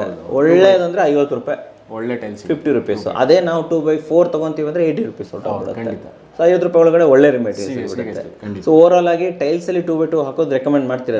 ಸರ್ ಹಾಕ್ಬೋದು, ಏನು ತೊಂದರೆ, ಅದನ್ನೇ ಬೇಸಿಕ್ ನಿಮ್ಗೆಲ್ಲ ಇದೆಲ್ಲ ಬೇಸಿಕ್ ರಿಕ್ವೈರ್ಮೆಂಟ್ಸ್. ನಿಮ್ಗೆ ಲಕ್ಸುರಿ ಬೇಡ, ನಿಮ್ಗೆ ರಿಕ್ವೈರ್ಮೆಂಟ್ ನನಗೆ ನೀಡ್ ಇದು ಅಂತ ಹೋಗೋರಿಗೆ ನಿಮ್ಗೆ 2x2 ತುಂಬಾ ಉತ್ತಮ. ಕರೆಕ್ಟ್. ಇನ್ನೊಂದೇನಂದ್ರೆ 2x2 ಅಲ್ಲಿ ನಿಮ್ಗೆ ಲೇಯಿಂಗ್ ಕೂಡ ತುಂಬಾ ನೀಟಾಗಿ ಬರುತ್ತೆ, ಚೆನ್ನಾಗಿ ಬರುತ್ತೆ. ಯಾವ್ದೇ ರೀತಿ ಅಂಡುಲೇಷನ್ಸ್ ಇರಲ್ಲ, ಎಲ್ಲೂ ನಿಮಗೆ ಸೌಂಡ್ ಬರೋದು ಈ ತರದ್ದು ಯಾವ್ದು ಪ್ರಾಬ್ಲಮ್ ಇರಲ್ಲ. ಅಂಡುಲೇಷನ್ ಇಲ್ಲ, ಬೆಂಡ್ ಇರಲ್ಲ, ಸೌಂಡ್ ಬರಲ್ಲ, ನಿಮ್ಗೆ ಹ್ಯಾಲೋ ಇರಲ್ಲ, ಒಳಗಡೆ ಏನು ಆಗಲ್ಲ. ಓಕೆ, ಚಿಕ್ಕದಲ್ವಾ, ಸ್ಮಾಲ್ ಪೀಸಸ್. ಸ್ವಲ್ಪ ಬೆಡ್ ರೆಡಿ ಮಾಡೋದ ನೀಟಾಗಿ ಲೇ ಆಗುತ್ತೆ, ಲೇ ಚೆನ್ನಾಗುತ್ತೆ. ನಿಜವಾಗ್ಲೂ ಒಳ್ಳೆ ಮ್ಯಾಟ್ರ್ ಹೇಳಿದ್ದಾರೆ ಸರ್. ಒಂದು ಮ್ಯಾಟ್ರ್ ಹೇಳಿದ್ರು, ಒಂದು ಲಕ್ಸುರಿ, ಇನ್ನೊಂದು ನೆಸೆಸಿಟಿ. ನಿಮ್ಮ ನೆಸೆಸಿಟಿ ಮಾತ್ರ ನೋಡಬೇಕು. ನಾವು ಕಮ್ಮಿ ರೇಟ್ ಬಜೆಟಲ್ಲಿ ಮಾಡ್ತಾ ಇದ್ದೀವಿ, ಇಲ್ಲ ರೆಂಟಲ್ ಪರ್ಪಸ್ ಮಾಡ್ತಾ ಇದ್ದೀವಿ, 2x2ನೇ ಹೋಗಿ ಡೆಫಿನೆಟ್ಲಿ ಅಂತ ಹೇಳ್ಬೋದು. ಸೊ ನೆಕ್ಸ್ಟು ಪೇಂಟಿಂಗಲ್ಲಿ ನಾವೇನಾದರೂ ದುಡ್ಡು ಉಳಿಸ್ಬೋದಾ? ಸರ್ ಪೇಂಟಿಂಗಲ್ಲಿ ನಿಮ್ಮ ಮೆಟೀರಿಯಲ್ ನೀವು ಯಾವ್ದು ಬೇಕಾದ್ರೂ ಸೆಲೆಕ್ಟ್ ಮಾಡ್ಬೋದು. ಸೊ ನೀವು ಟ್ರ್ಯಾಕ್ಟರ್ ಎಲಿಮೆಂಟ್ಸನ್ನು ಮತ್ತು ಏಸ್ ಎಲ್ಲ ಹೋಗ್ಬೋದು. ಸ್ವಲ್ಪ ನೀವು ಡಿಫ್ರೆನ್ಸ್ ಏನು ಜಾಸ್ತಿ ಆಗಿಲ್ಲ ಮೆಟೀರಿಯಲ್ ಪೇಂಟಿಂಗಲ್ಲಿ. ಏನಾಗುತ್ತೆ, ಪಟ್ಟಿ ಅಂತ ಬಂದಾಗ ನೀವು ಬಿರ್ಲೇಷನ್ ಪಟ್ಟಿನೇ ಯೂಸ್ ಮಾಡಬೇಕಾಗತ್ತೆ, ಅದು ಬ್ರ್ಯಾಂಡ್ ಚೆನ್ನಾಗಿರುತ್ತೆ ಮತ್ತು ನಿಮ್ಗೆ ಫಿನಿಶಿಂಗ್ ಚೆನ್ನಾಗಿ ಬರುತ್ತೆ. ಪಟ್ಟಿಲಿ ಮೇಜರಾಗಿ ನಿಮ್ಗೆ ಫಿನಿಶಿಂಗ್ ಚೆನ್ನಾಗಿ ಬರುತ್ತೆ. ಪ್ರೈಮರ್ ಅಂತೂ ಏನು ನಿಮ್ಗೇನು ಜಾಸ್ತಿ ಕಾಸ್ಟ್ ಆಗಲ್ಲ, ಪ್ರೈಮರ್ ಮಾಡಲೇಬೇಕಾಗುತ್ತೆ ಪ್ರೈಮರು. ಅದು ಬಿಟ್ಟರೆ ಪೇಂಟಿಂಗಲ್ಲಿ ಬಂದರೆ ನಿಮಗೆ ಟ್ರ್ಯಾಕ್ಟರ್ ಮಿಷನ್ನಿಂದ ಸ್ಟಾರ್ಟಿಂಗ್ ಬೇಸ್ ಇರುತ್ತೆ. ನೀವು ಏಷ್ಯನ್ ಬ್ರ್ಯಾಂಡ್ಗೆ ಹೋಗೋ ಬದಲು ಬಿರ್ಲಾ, ಓಪಸ್ಸು ಈ ಥರ ಬ್ರ್ಯಾಂಡ್ಗೆ ಹೋಗ್ತೀನಿ ಅಂದರೆ ಓಕೆ, ತೊಂದರೆ ಇಲ್ಲ. ಸೊ ಟ್ರ್ಯಾಕ್ಟರ್ ಮೆನ್ಷನ್ನು ಮತ್ತು ಏಸ್ಗೆ ಹೋಗಿ, ಹೊರಗಡೆ ಏಸ್ ಹಾಕ್ಬೋದು, ಅಲ್ಲಿ ನಿಮಗೆ ಸ್ವಲ್ಪ ಮೆಟೀರಿಯಲ್ ನೀವು ಸೇವ್ ಮಾಡ್ಬೋದು. ಮೇಜರಾಗಿ ಎಲ್ಲಿ ಸೇವ್ ಮಾಡೋದು ಪೇಂಟಿಂಗಲ್ಲಿ ಅಂತಂದರೆ, ಫಸ್ಟ್ಲಿ ಲೇಬರ್ ಸೇಮ್ ವೇ, ನಿಮ್ಗೆ ಹೆಂಗೆ ಸಿವಿಲಲ್ಲಿ ಲೇಬರ್ ಕಂಟ್ರೋಲ್ ಮಾಡ್ತೀರಾ, ಪೇಂಟಿಂಗಲ್ಲಿ ತುಂಬ ವೇಸ್ಟೇಜ್ ಮಾಡ್ತಾರೆ, ತುಂಬ ವೇಸ್ಟೇಜ್ ಮಟೀರಿಯಲ್ ವೇಸ್ಟ್ ಮಾಡ್ಬಿಡ್ತಾರೆ, ತುಂಬ ವೇಸ್ಟ್ ಮಾಡ್ತಾರೆ. ನೀವೇನು ಮಾಡ್ತೀರಿ, ನೀವು ತೊಗೊಂಬಂದಿರ್ತೀರ ಸೇಮ್ ವೇ ಪೇಂಟ್ ಹೊಡಿತಾ ಇರ್ತಾರೆ, 6 ಗಂಟೆ ಆಗಿಬಿಡುತ್ತೆ, ಇನ್ನೊಂದು 1/4 ಬಕೆಟ್ ಪೇಂಟ್ ಇರುತ್ತೆ, ಹಂಗೆ ಕ್ಲೋಸ್ ಮಾಡಿ ಹೋಗ್ತಾ ಇರ್ತಾರೆ, ಗಟ್ಟಿ ಆಗಿಬಿಡುತ್ತೆ. ನೀಟಾಗಿ ಪ್ರಾಪರಾಗಿ ಪ್ಯಾಕ್ ಮಾಡಿ ಇಟ್ಟರೆ ಏನಾಗಲ್ಲ. ಬಟ್ ಆಮೇಲೆ ಈ ಬ್ರಷಸ್ಸು, ರೋಲರು ಇವನ್ನೆಲ್ಲ ಏನು ಮಾಡ್ತಾರೆ, ಚೆನ್ನಾಗಿದ್ರು ಸುಮ್ಮನೆ ಎಸಿತಾರೆ, ಇಲ್ಲ ಚೆನ್ನಾಗಿಲ್ಲ ಅಂತ. ಇದನ್ನೆಲ್ಲ ನೀವು ಕಂಟ್ರೋಲ್ ಮಾಡಬೇಕು. ಕರೆಕ್ಟ್. ಅಂದರೆ ಸಂಜೆ ಆಗ್ತದಂಗೆ ಅದನ್ನ ನೀಟಾಗಿ ಕ್ಲೀನ್ ಮಾಡಿ ಎತ್ತಿಡಬೇಕು. ಕ್ಲೀನ್ ಮಾಡಿಲ್ಲ ಅಂದ್ರೆ ಅದು ಹೋಯ್ತು, ಅದು ಹಾಳಾಗುತ್ತೆ. ಎಸ್, ಇದು ತುಂಬಾ ಇಂಪಾರ್ಟೆಂಟ್ ವೀಕ್ಷಕರೇ. ಬಟ್ಟೆ ತಗೊಂಡ್ಬರ್ತಾರೆ, ತುಂಬಾ ಯೂಸ್ ಮಾಡ್ತಾರೆ, ಬಿಸಾಕ್ಬಿಡ್ತಾರೆ. ಸೊ ಅದನ್ನು ರೀಯೂಸ್ ಮಾಡಲ್ಲ, ವಾಶ್ ಮಾಡಲ್ಲ. ಒಂದ್ಸತಿ ಯೂಸ್ ಮಾಡಿದ್ರು ಬಿಸಾಕೋದೆ. ಎಸ್ಪೆಷಲಿ ಸರ್ ಹೇಳಿದ್ದು ಬ್ರಷ್ ತುಂಬಾ ಕಾಸ್ಟ್ಲಿ ಇರುತ್ತೆ. ಬ್ರಷ್ ಬಡದು ಎಲ್ಲೋ ಇಟ್ಬಿಡ್ತಾರೆ, ಮರ್ತೋಗ್ಬಿಡ್ತಾರೆ. ಬಟ್ ಬೆಳಗ್ಗೆ ಅನ್ನೋ ತನಕ ಹೋಯ್ತದು ಬ್ರಷ್. ಅದಕ್ಕೆ ದಯವಿಟ್ಟು ಬ್ರಷ್ಗಳನ್ನ ನೀಟಾಗಿ ಟರ್ಪೆಂಟ್ ಆಯಿಲಲ್ಲಿ ವಾಶ್ ಮಾಡಿ ಇಟ್ಬಿಟ್ಟು, ಅದು ಒಳಗಡೆನೆ ಇಟ್ಟೋದ್ರು ಪರವಾಗಿಲ್ಲ, ತುಂಬಾ ಇಂಪಾರ್ಟೆಂಟ್. ಆಮೇಲೆ ಚೆಲ್ಲೋದು, ಎಲ್ಲಿ ಬೇಕಾದ್ರಲ್ಲಿ ಪೇಂಟ್ ಚೆಲ್ಲೋದು. ಮತ್ತೆ ಏನಾದ್ರೆ ಈ ಪಟ್ಟಿ ಮಾಡೋವಾಗಲೂ ಅಷ್ಟೇ, ತುಂಬಾ ಪಟ್ಟಿ ಕೆಳಗಡೆ ಬೀಳ್ತಾ ಇರುತ್ತೆ ಪಟ್ಟಿ ಮಾಡುವಾಗ. ಸೊ ಅದನ್ನೆಲ್ಲ ಹಂಗೆ ಬಿಟ್ಬಿಡ್ತಾರೆ, ಅದನ್ನೆಲ್ಲ ಎತ್ಕೊಳ್ಳೋದು ಮಾಡೋದು. ಆಮೇಲೆ ಕ್ಲೀನ್ ಮಾಡೋದು ಬೇರೆ ಡಬಲ್ ಕೆಲಸ. ಹೌದು, ಕ್ಲೀನಿಂಗ್ ಮತ್ತೆ ಡಬಲ್ ಕೆಲಸ ಆಗುತ್ತೆ. ಅದು ಇದು ಇಂಪಾರ್ಟೆಂಟ್. ಕಂಟ್ರೋಲ್ ಇರ್ಬೇಕು, ಪೇಂಟಿಂಗ್ ಅಲ್ಲಿ ಕಂಟ್ರೋಲ್ ಮಾಡ್ಬೇಕಾಗುತ್ತೆ, ಸ್ವಲ್ಪ ಲೇಬರ್ನ ನೋಡ್ಕೊಂಡು ಕಂಟ್ರೋಲ್ ಮಾಡ್ಬೇಕಾಗುತ್ತೆ. ಎಸ್ ಸರ್ ಹೇಳಿದ್ದು ಕರೆಕ್ಟು. ಯಾಕಂದ್ರೆ ಬೀಳ್ತಾ ಇರುತ್ತೆ ಅಂತಂದಾಗ ನಾವು ಅದನ್ನ ಇವತ್ತಿನ ಇಗ್ನೋರ್ ಮಾಡ್ಬಿಡ್ತೀವಿ. ನಾಳೆ ದಿನ ಟೈಲ್ಸ್ ವಾಶ್ ಮಾಡಿಸ್ಬೇಕಲ್ಲ, ಅವ್ರ ಹತ್ರನೇ ಮಾಡಿಸ್ಬೇಕು. ಕ್ಲೀನಿಂಗ್ ಮತ್ತೆ ಡಬಲ್ ಕೆಲಸ. ಸ್ಕ್ವೇರ್ ಫೀಟಿಗೆ 5 ರೂಪಾಯಿ ತಗೊಂತಾರಂತೆ ಸರ್ ಹೇಳಿದ್ರು. ಸೊ ಅದು ಡಬಲ್ ಕೆಲಸ. ಅದ್ರ ಬದಲು ಇದನ್ನ ತಲೆಯಲ್ಲಿ ಇಟ್ಕೊಳ್ಳೋದು ತುಂಬಾ ಇಂಪಾರ್ಟೆಂಟ್. ಸರ್ ಫೈನಲ್ ಒಂದು ಪಾಯಿಂಟ್ ಹೇಳ್ಬಿಡೋಣ. ಮೇಲ್ಗಡೆ ಟೆರಸ್ದಲ್ಲಿ ಏನಾದರೂ ದುಡ್ಡು ಉಳಿಸ್ಬೋದಾ ನಾವು ಯಾವ್ದಾದ್ರು ಕಡೆಗಳಲ್ಲಿ? ಟೆರಸ್ ಅಲ್ಲಿ ಫ್ಯಾಬ್ರಿಕೇಶನ್ ವರ್ಕ್ ಮಾಡಿ ನೀವು ಟೆರಸ್ನ ಕ್ಲೋಸ್ ಮಾಡ್ಬೋದು ಇವಾಗ ಹೆಡ್ ರೂಮ್ ಅಂತ ಬಂದಾಗ. ಬಟ್ ನಮ್ಮ ಸಜೆಷನು ಅದಕ್ಕೆ ಹೋಗಬೇಡಿ ಅಂತ ಹೇಳ್ತೀವಿ. ಹೆಡ್ ರೂಮ್ ಸಿವಿಲೇ ಮಾಡಿ, ಸಿವಿಲಲ್ಲೇ ಮಾಡಿಸಿ. ಏನಕ್ಕೆ ಅದು ಪರ್ಮನೆಂಟ್ ಸ್ಟ್ರಕ್ಚರ್ ಇರುತ್ತೆ. MS ಫ್ಯಾಬ್ರಿಕೇಶನ್ ಮಾಡಿಸ್ಬೋದು, ನೀವೆಲ್ಲ ಮಾಡ್ಬೋದು. ಏನಾಗುತ್ತೆ ನಾಳೆ ದಿನ ಏನೋ ಡ್ಯಾಮೇಜ್ ಆಯಿತು, ಅವಾಗ ಸಡನ್ನಾಗಿ ಮಳೆ ಬಂತು, ನಿಮ್ಮ ಮನೆ ಮುಂದೆ ಮನೆ ಒಳಗಡೆಲ್ಲ ನೀರು ಬಂದ್ಬಿಡುತ್ತೆ. ಸೊ ಏನು ಇವಾಗ ಫ್ಯಾಬ್ರಿಕೇಷನ್ಗೆ ಹೆಡ್ರೂಮ್ಗೆ ಏನು ಜಾಸ್ತಿ ಡಿಫ್ರೆನ್ಸ್ ಆಗಲ್ಲ. ನೀವು ಒಂದು ಹೆಡ್ರೂಮ್ ಹಾಕ್ಸ್ತೀನಿ ಅಂದರೂ ಅದಕ್ಕೂ 1 ಲಕ್ಷ ರೂಪಾಯಿ ಖರ್ಚಾಗುತ್ತೆ. ಇನ್ನೊಂದು 50,000 ರೂಪಾಯಿ ಖರ್ಚು ಮಾಡಿದ್ರೆ ನಿಮ್ಗೆ ಹೆಡ್ರೂಮ್ ಕಾಂಕ್ರೀಟಲ್ಲೇ ಬಂದ್ಬಿಡುತ್ತೆ. ಮತ್ತೆ ಹಂಗಾರೆ ಇನ್ನೆಲ್ಲಿ ಉಳಿಸ್ಬೋದು ನಾವು ಸರ್? ಇನ್ನೊಂದಂದರೆ ಎಲೆಕ್ಟ್ರಿಕ್ ಪ್ಲಂಬಿಂಗ್ ಮೆಟೀರಿಯಲ್ಸಲ್ಲಿ ಬಿಡಿಸ್ಬೋದು. ಏನಾಗುತ್ತೆ ಇವಾಗ ಪ್ಲಂಬರ್ ಆಗಲಿ ಮತ್ತು ಎಲೆಕ್ಟ್ರಿಷಿಯನ್ ಆಗಲಿ ನಿಮಗೆ ಮೆಟೀರಿಯಲಿಸ್ಟ್ ಕೊಡ್ತಾರೆ. ಸೊ ಮೆಟೀರಿಯಲಿಸ್ಟ್ ಕೊಡುವಾಗ ಏನು ಮಾಡ್ತಾರೆ, ಅವ್ರು ಅಂದಾಜಾಗಿ ಹಾಕ್ತಾರೆ, 100 ಎಲ್ಬೋ ಹಾಕಿ 100 ಇದು ಹಾಕಿ ಪೈಪ್ ಹಾಕಿ ಆ ಥರ ಅಂತ. ಬಟ್ ಅದರಲ್ಲಿ ಏನಾಗುತ್ತೆ, ಅವ್ರು ಕೆಲಸ ಮಾಡುವಾಗೆಲ್ಲ ನೀಟಾಗಿ ಮಾಡ್ಕೊತಾರೆ, ಎಕ್ಸ್ಟ್ರಾ ಮೆಟೀರಿಯಲ್ ಬಂದಿದ್ದು ಅಲ್ಲೇ ಬಿಟ್ಬಿಟ್ಟು ಹೋಗ್ಬಿಡ್ತಾರೆ. ಸೊ ಇಲ್ಲಿ ನೀವು ಆರ್ಡರ್ ಮಾಡುವಾಗಲೇ ಸ್ವಲ್ಪ ನೋಡ್ಕೊಂಡು ಆರ್ಡರ್ ಮಾಡಿ, ಅವ್ರು ಹೇಳಿದ್ನ ಕ್ವಾಂಟಿಟಿನೇ ಆರ್ಡರ್ ಮಾಡಿಬಿಡಿ. ನೀವು ಚೆಕ್ ಮಾಡಿ ಫಸ್ಟು, ಅವ್ರ ಹತ್ರ ಡಿಸ್ಕಸ್ ಮಾಡಿ, ಏನಕ್ಕೆ 100 ಎಲ್ಬೋ, ಏನಕ್ಕೆ ಇಷ್ಟು ಪೈಪ್ಸು, ಏನಕ್ಕೆ ಇಷ್ಟು ಲೆಂತ್ ಬೇಕು ಅಂತ ಎಲ್ಲ ಚೆಕ್ ಮಾಡಿಕೊಂಡು, ಬೇಕಾದ್ರೆ ಶಾರ್ಟೇಜ್ ಆದರೂ ಪರವಾಗಿಲ್ಲ, ಇನ್ನೊಂದ್ಸತಿ ನೀವು ತರಿಸ್ಕೊಬೋದು. ಬಟ್ ಎಕ್ಸಸ್ ಆಯಿತು ಅಂದರೆ ಮತ್ತೆ ಅಂಗಡಿಯವ್ರು ವಾಪಸ್ ತೊಗೊಳಲ್ಲ. ಅಲ್ಲಿ ಅಂಗಡಿ ಹತ್ರ ಮಾತಾಡ್ಕೋಬೋದಲ್ವ ನಾವು? ಅದು ಅಂಗಡಿಯವ್ರ ಹತ್ರ ನಿಮ್ಗೆ ಏನಾರು ಆ ಥರ ನಿಮ್ಗೆ ಅಂಗಡಿಯವ್ರು ಕನ್ವೀನಿಯೆಂಟ್ ಇದ್ದಾರೆ ಅಂದರೆ ಮಾತಾಡ್ಕೊಂಡು ಹತ್ರದಲ್ಲಿ ಹತ್ರದಲ್ಲಿದ್ರೆ ಅಥವಾ ನಿಮ್ಗೆ ಅಂಗಡಿ ಪರಿಚಯ ಇದ್ರೆ ಮಾತಾಡ್ಕೊಳ್ಳಿ, ಫಸ್ಟೇ ಮಾತಾಡ್ಕೊಳ್ಳಿ ಅಂಗಡಿಯವ್ರ ಹತ್ರ. ಹಿಂಗೆ ಎಕ್ಸಸ್ ಆಯಿತು ಅಂದರೆ ತಂದು ಕೊಡ್ತೀನಿ, ಅದು ರಿಟರ್ನ್ ಮಾಡ್ಕೊಳ್ಳಿ. ಇದು ಒಳ್ಳೇದು ನೋಡಿ, ಅದು ಮಾಡ್ಬೋದು. ಒಳ್ಳೆ ಮಾತು. ಸ್ವಲ್ಪ ದೂರದೋದ್ರೆ ಆಗಲ್ಲ, ದೂರದವ್ರಿಗೆ ನೀವು ಮತ್ತೆ ವಾಪಸ್ ಕೊಡೋಕ್ಕೆ ಸುಮ್ಮನೆ ವೇಸ್ಟ್, ಟೈಮ್ ವೇಸ್ಟ್ ಅಂತ ಹೇಳ್ಬೋದು. ಹತ್ರದ ಅಂಗಡಿಯಿಂದ ತರ್ತಾ ಇದ್ದೀರಾ ಅಂತಂದರೆ ಮಾತಾಡ್ಕೊಳ್ಳಿ, ಸರ್ ಏನೋ ಉಳೀತು ಅಂತಂದರೆ ಒಂದು ಪ್ಯಾಕ್ ಮಾಡಿ ತಂದು ಕೊಡ್ತೀನಿ, ಇಟ್ಕೊಳ್ಳಿ, ಯಾಕಂದ್ರೆ ಅವ್ರಿಗೆ ಯೂಸ್ ಆಗೇ ಆಗುತ್ತೆ, ಸೇಲ್ ಮಾಡ್ಬೋದು ಅಂತ ಹೇಳ್ಬೋದು. ಸರ್ ಫೈನಲ್ ಆಗಿ ಟ್ಯಾಂಕ್ ರೂಮ್ ಅಂತ ಬಂದಾಗ, ಹೆಡ್ ರೂಮ್ ಹೇಳಿದ್ರಿ ಬೇಡ ಸರ್ ಸಿವಿಲೇ ಇರಲಿ ಅಂತ, ಟ್ಯಾಂಕ್ ರೂಮು ಸಿವಿಲಲ್ಲೇ ಮಾಡ್ತಾರೆ. ಇದನ್ನ ನಾವು ಫ್ಯಾಬ್ರಿಕೇಶನಲ್ಲಿ ಮಾಡೋದು, ಫ್ಯಾಬ್ರಿಕೇಶನ್ ಮಾಡೋದೇ ತುಂಬ ಉತ್ತಮ. ನಿಮಗೆ ಕಾಸ್ಟಲ್ಲಿ ನೀವು ಸೇವ್ ಮಾಡಬೇಕು, ಒಂದು ಬಜೆಟಲ್ಲಿ ನೋಡಬೇಕು ಅಂದರೆ MSL ಮಾಡ್ಕೊಳ್ಳಿ. ಬಿಕಾಸ್ ಏನಕ್ಕೆ ನಿಮಗೆ ಕಾಂಕ್ರೀಟಲ್ಲಿ ಮಾಡ್ತೀನಿ ಅಂದರೆ ಲೇಬರು ಮತ್ತು ಸೇಮ್ ಅವರು ಲೇಬರ್ ಏನಾಗುತ್ತೆ ನಿಮಗೆ, ನೀವು ಚಿಕ್ಕದಾಗಿ 5/7 ಹಾಕಿ ಏನೇ ಹಾಕಿದ್ರು ಅವ್ರು 1 ಚದರ ಕನ್ಸಿಡರ್ ಮಾಡೇ ಮಾಡ್ತಾರೆ. ಸೊ 1 ಚದರ ಅಂದರೆ 35,000 ರೂಪಾಯಿ ಲೇಬರ್ಗೆ ಹೊರಟೋಗುತ್ತೆ. ಸೊ ಮತ್ತೆ ಅದ್ರ ಮೇಲೆ ನಿಮ್ಗೆ ಏನಾಗುತ್ತೆ, ಕಾಂಕ್ರೀಟು, ಸ್ಟೀಲು, ಬ್ಲಾಕ್ ವರ್ಕು ಎಲ್ಲ ಸೇರಿಸಿ ನಿಮಗೆ ಆಲ್ಮೋಸ್ಟ್ ಒಂದು ಟ್ಯಾಂಕ್ ರೂಮ್ ಕಟ್ಟಕ್ಕೆ 1 ಲಕ್ಷ ಆಗ್ಬಿಡುತ್ತೆ. 1 ಲಕ್ಷ ರೂಪಾಯಿ ಖರ್ಚಾಗ್ಬಿಡುತ್ತೆ. 1 ಲಕ್ಷ ರೂಪಾಯಿ ಖರ್ಚಾಗೇ ಆಗುತ್ತೆ. ಸೊ ಅದ್ರ ಬದಲು ನೀವು ಒಂದು MSL ಮಾಡಿಸ್ಕೊಂತೀನಿ, ಲ್ಯಾಡ್ರಲ್ಲಿ MS ಲ್ಯಾಡರ್ ಹಾಕ್ಬಿಟ್ಟು ಒಂದು ಸ್ಟ್ಯಾಂಡ್ ಮಾಡಿಸ್ಕೊಂತೀನಿ, ಒಂದು 15,000 ರೂಪಾಯಿ ಮುಗಿದೋಗುತ್ತೆ. ಹೌದಾ? ಅಷ್ಟೊಂದು ಡಿಫ್ರೆನ್ಸ್ ಇದೆಯಾ? ಅಷ್ಟು ಡಿಫ್ರೆನ್ಸ್ ಬರುತ್ತೆ. ಬಟ್ ಇಲ್ಲೊಂದು ಇದು ಬರುತ್ತೆ, ಮೋಟಿವ್ ಬರುತ್ತೆ. ತುಂಬಾ ಜನ ಟ್ಯಾಂಕ್ ರೂಮ್ ಅನ್ನ ಯೂಸ್ ಮಾಡ್ತಾರೆ, ನಮ್ಗೆ ನಾಳೆ ದಿನ ಸ್ಟೋರೇಜ್ಗೆ ಬೇಕು ಅಂಥವ್ರು ಮಾಡ್ಕೊಳ್ಳಿ, ಆ ಥರ ಇದ್ರೆ ಮಾಡ್ಬೋದು. ನಿಮ್ಗೆ ನೆಸೆಸಿಟಿ ಇದೆ, ಅದು ರಿಕ್ವೈರ್ಡ್ ಇದೆ, ವಾಷಿಂಗ್ ಮಿಷಿನ್ ಇಟ್ಕೊಂತೀನಿ ನಾನಲ್ಲಿ ಅದಕ್ಕೆ ಅಂತಂದ್ರೆ ಅದನ್ನ ಮಾಡ್ಕೋಬಹುದು. ಸೊ ಇಲ್ಲ ಬೇಡ ಬರೀ ವೇಸ್ಟ್ ಮಟೀರಿಯಲ್ ತುಂಬಿಸಿಡ್ತೀವಿ ಅಂದ್ರೆ ಬೇಡ, ಬರೀ ಟ್ಯಾಂಕ್ ರೂಮ್ ಇಡ್ತೀನಿ, ಬರೀ ಟ್ಯಾಂಕ್ ಇಡಕ್ಕೆ ನಂಗೆ ಜಾಗ ಬೇಕಷ್ಟೇ ಅಂತಂದ್ರೆ ನೀವು MSL ಮಾಡಿ. ಇಲ್ಲಿ ಒಳ್ಳೆ ಸೇವಿಂಗ್ಸ್ ಆಗ್ಬಿಡುತ್ತೆ. ಇಲ್ಲ ಆಲ್ಮೋಸ್ಟ್ ನಿಮ್ಗೆ ಆಲ್ಮೋಸ್ಟ್ ಒಂದು 80,000 to 90,000 ಸೇವ್, ಒಳ್ಳೆ ಸೇವಿಂಗ್ಸ್ ಆಗ್ಬಿಡುತ್ತೆ. ಡೆಫಿನೆಟ್ಲಿ ಇದೊಂದು ಒಳ್ಳೆ ಮ್ಯಾಟರ್ ಫೈನಲ್ ಆಗಿ ಕೊಟ್ಟಿದ್ದಾರೆ ಅಂತ ಹೇಳ್ಬೋದು. ಸೊ ಇವೆಲ್ಲ ಆಗಬಾರ್ದು, ನಮಗೆ ಆ್ಯಕ್ಚುಲಿ ಓವರ್ ಆಗಿ ಸೇವಿಂಗ್ಸ್ ಆಗ್ಬೇಕು ಅಂದರೆ ಜನ ಏನು ಮಾಡ್ಬೇಕು sir? Sir BRIC and plague ಬರಬೇಕಾಗುತ್ತೆ. ನಾವು ಇದನ್ನೆಲ್ಲ ಮ್ಯಾನೇಜ್, ಆ್ಯಕ್ಚುಲಿ ಹೇಳ್ಬೇಕಾದ್ರೆ ಅದೇ ಜನಗಳು ಕಡಿಮೆ ರೇಟಿಗೆ ಕೊಡ್ತಾ ಇದ್ದೀರಾ ನೀವು ಕನ್ಸ್ಟ್ರಕ್ಷನ್ ಹಂಗೆ ಹೆಂಗೆ ಅಂತ ಹೇಳಿದಾಗ ನಾನು ಹೇಳೋದು ಇದನ್ನೇ, ಏನಂದರೆ ಪ್ರಾಪರಾಗಿ ನಾವು ಒಂದು ವೇಲಿ ನಾವು ವರ್ಕ್ ಮಾಡ್ತೀವಿ. ಎಲ್ಲಿ ವೇಸ್ಟೇಜ್ ಆಗಕ್ಕೆ ಬಿಡಲ್ಲ. ನಮ್ಮ ಲಾಭ ನಾವು ಎಲ್ಲಿ ನೋಡ್ತೀವಿ ಅಂದರೆ ನಾವು ಕಂಟ್ರೋಲ್ ಮಾಡ್ತೀವಿ, ಕಂಟ್ರೋಲ್ ಮಾಡ್ಕೊಂಡ್ಬಿಡ್ತೀವಿ. ಎಲ್ಲ ನಮ್ಮ ವೇಸ್ಟೇಜ್ ಆಗಲಿ, ಲೇಬರ್ ಇದನ್ನಾಗಲಿ, ಮ್ಯಾನೇಜ್ಮೆಂಟ್ ಆಗಲಿ, ಇದೆಲ್ಲ ಪ್ರಾಪರಾಗಿ ಮಾಡೋದ್ರಿಂದ ನಾವು ಅಲ್ಲಿ ವರ್ಕೌಟ್ ಮಾಡ್ಕೊತೀವಿ. ಸೊ ಇದೇ ರೀತಿ ನಿಮಗೂ ಒಂದು ಬಜೆಟ್ ಫ್ರೆಂಡ್ಲಿ ಬೇಕು, ಒಂದು ಕಾಸ್ಟ್ ಸೇವಿಂಗ್ ಕನ್ಸ್ಟ್ರಕ್ಷನ್ಸ್ ನೋಡಬೇಕು, ಇದನ್ನೆಲ್ಲ ನಾನು ಕಂಟ್ರೋಲ್ ಮಾಡೋಕ್ಕಾಗಲ್ಲ, ನಾನು ಬ್ಯುಸಿ ಇದ್ದೀನಿ, ಇದನ್ನು ಪ್ರತಿಯೊಂದು ಡೇ ಟು ಡೇ ನಾನು ನೋಡೋಕ್ಕಾಗಲ್ಲ ಅಂತ ಅನ್ನೋರಿಗೆ ದಯವಿಟ್ಟು ನೀವು ಬ್ರಿಕ್ ಆ್ಯಂಡ್ ಪ್ಲೇಗ್ ಬನ್ನಿ, ನಿಮ್ಮ ಕನ್ಸ್ಟ್ರಕ್ಷನ್ಸ್ನ ನಾವು ಮಾಡಿಕೊಡ್ತೀವಿ. ಇದೇ ಏನೇನು ಪಾಯಿಂಟ್ಸ್ ಹೇಳಿದ್ದೀವಿ ಇದನ್ನೆಲ್ಲ ಕಂಟ್ರೋಲ್ ಮಾಡಿ ಒಂದು ಒಳ್ಳೆ ಬಜೆಟಲ್ಲಿ ಮಾಡಿಕೊಡ್ತೀವಿ. ಎಸ್, ಜೊತೆಯಲ್ಲಿ ಕನ್ನಡ ಕೋರನ ಭರವಸೆ ಕೂಡ ಸಿಗ್ತಾ ಇದೆ ಅಂತ ಹೇಳ್ಬೋದು. So brick and ply construction by Kannada ಕೋರ, ನಮ್ಮ ಹತ್ರ ಬನ್ನಿ, ಒಳ್ಳೆ ಕ್ವಾಲಿಟಿ ಕನ್ಸ್ಟ್ರಕ್ಷನ್ ಸರಿಯಾದ ಸಮಯದಲ್ಲಿ ಮಾಡಿಕೊಡ್ತೀವಿ. ಯಾಕಂದರೆ ಸಮಯದ ವೇಸ್ಟ್ ಕೂಡ ಹಣದ ವೇಸ್ಟ್ ಅಂತಲೇ ಹೇಳ್ಬೋದು.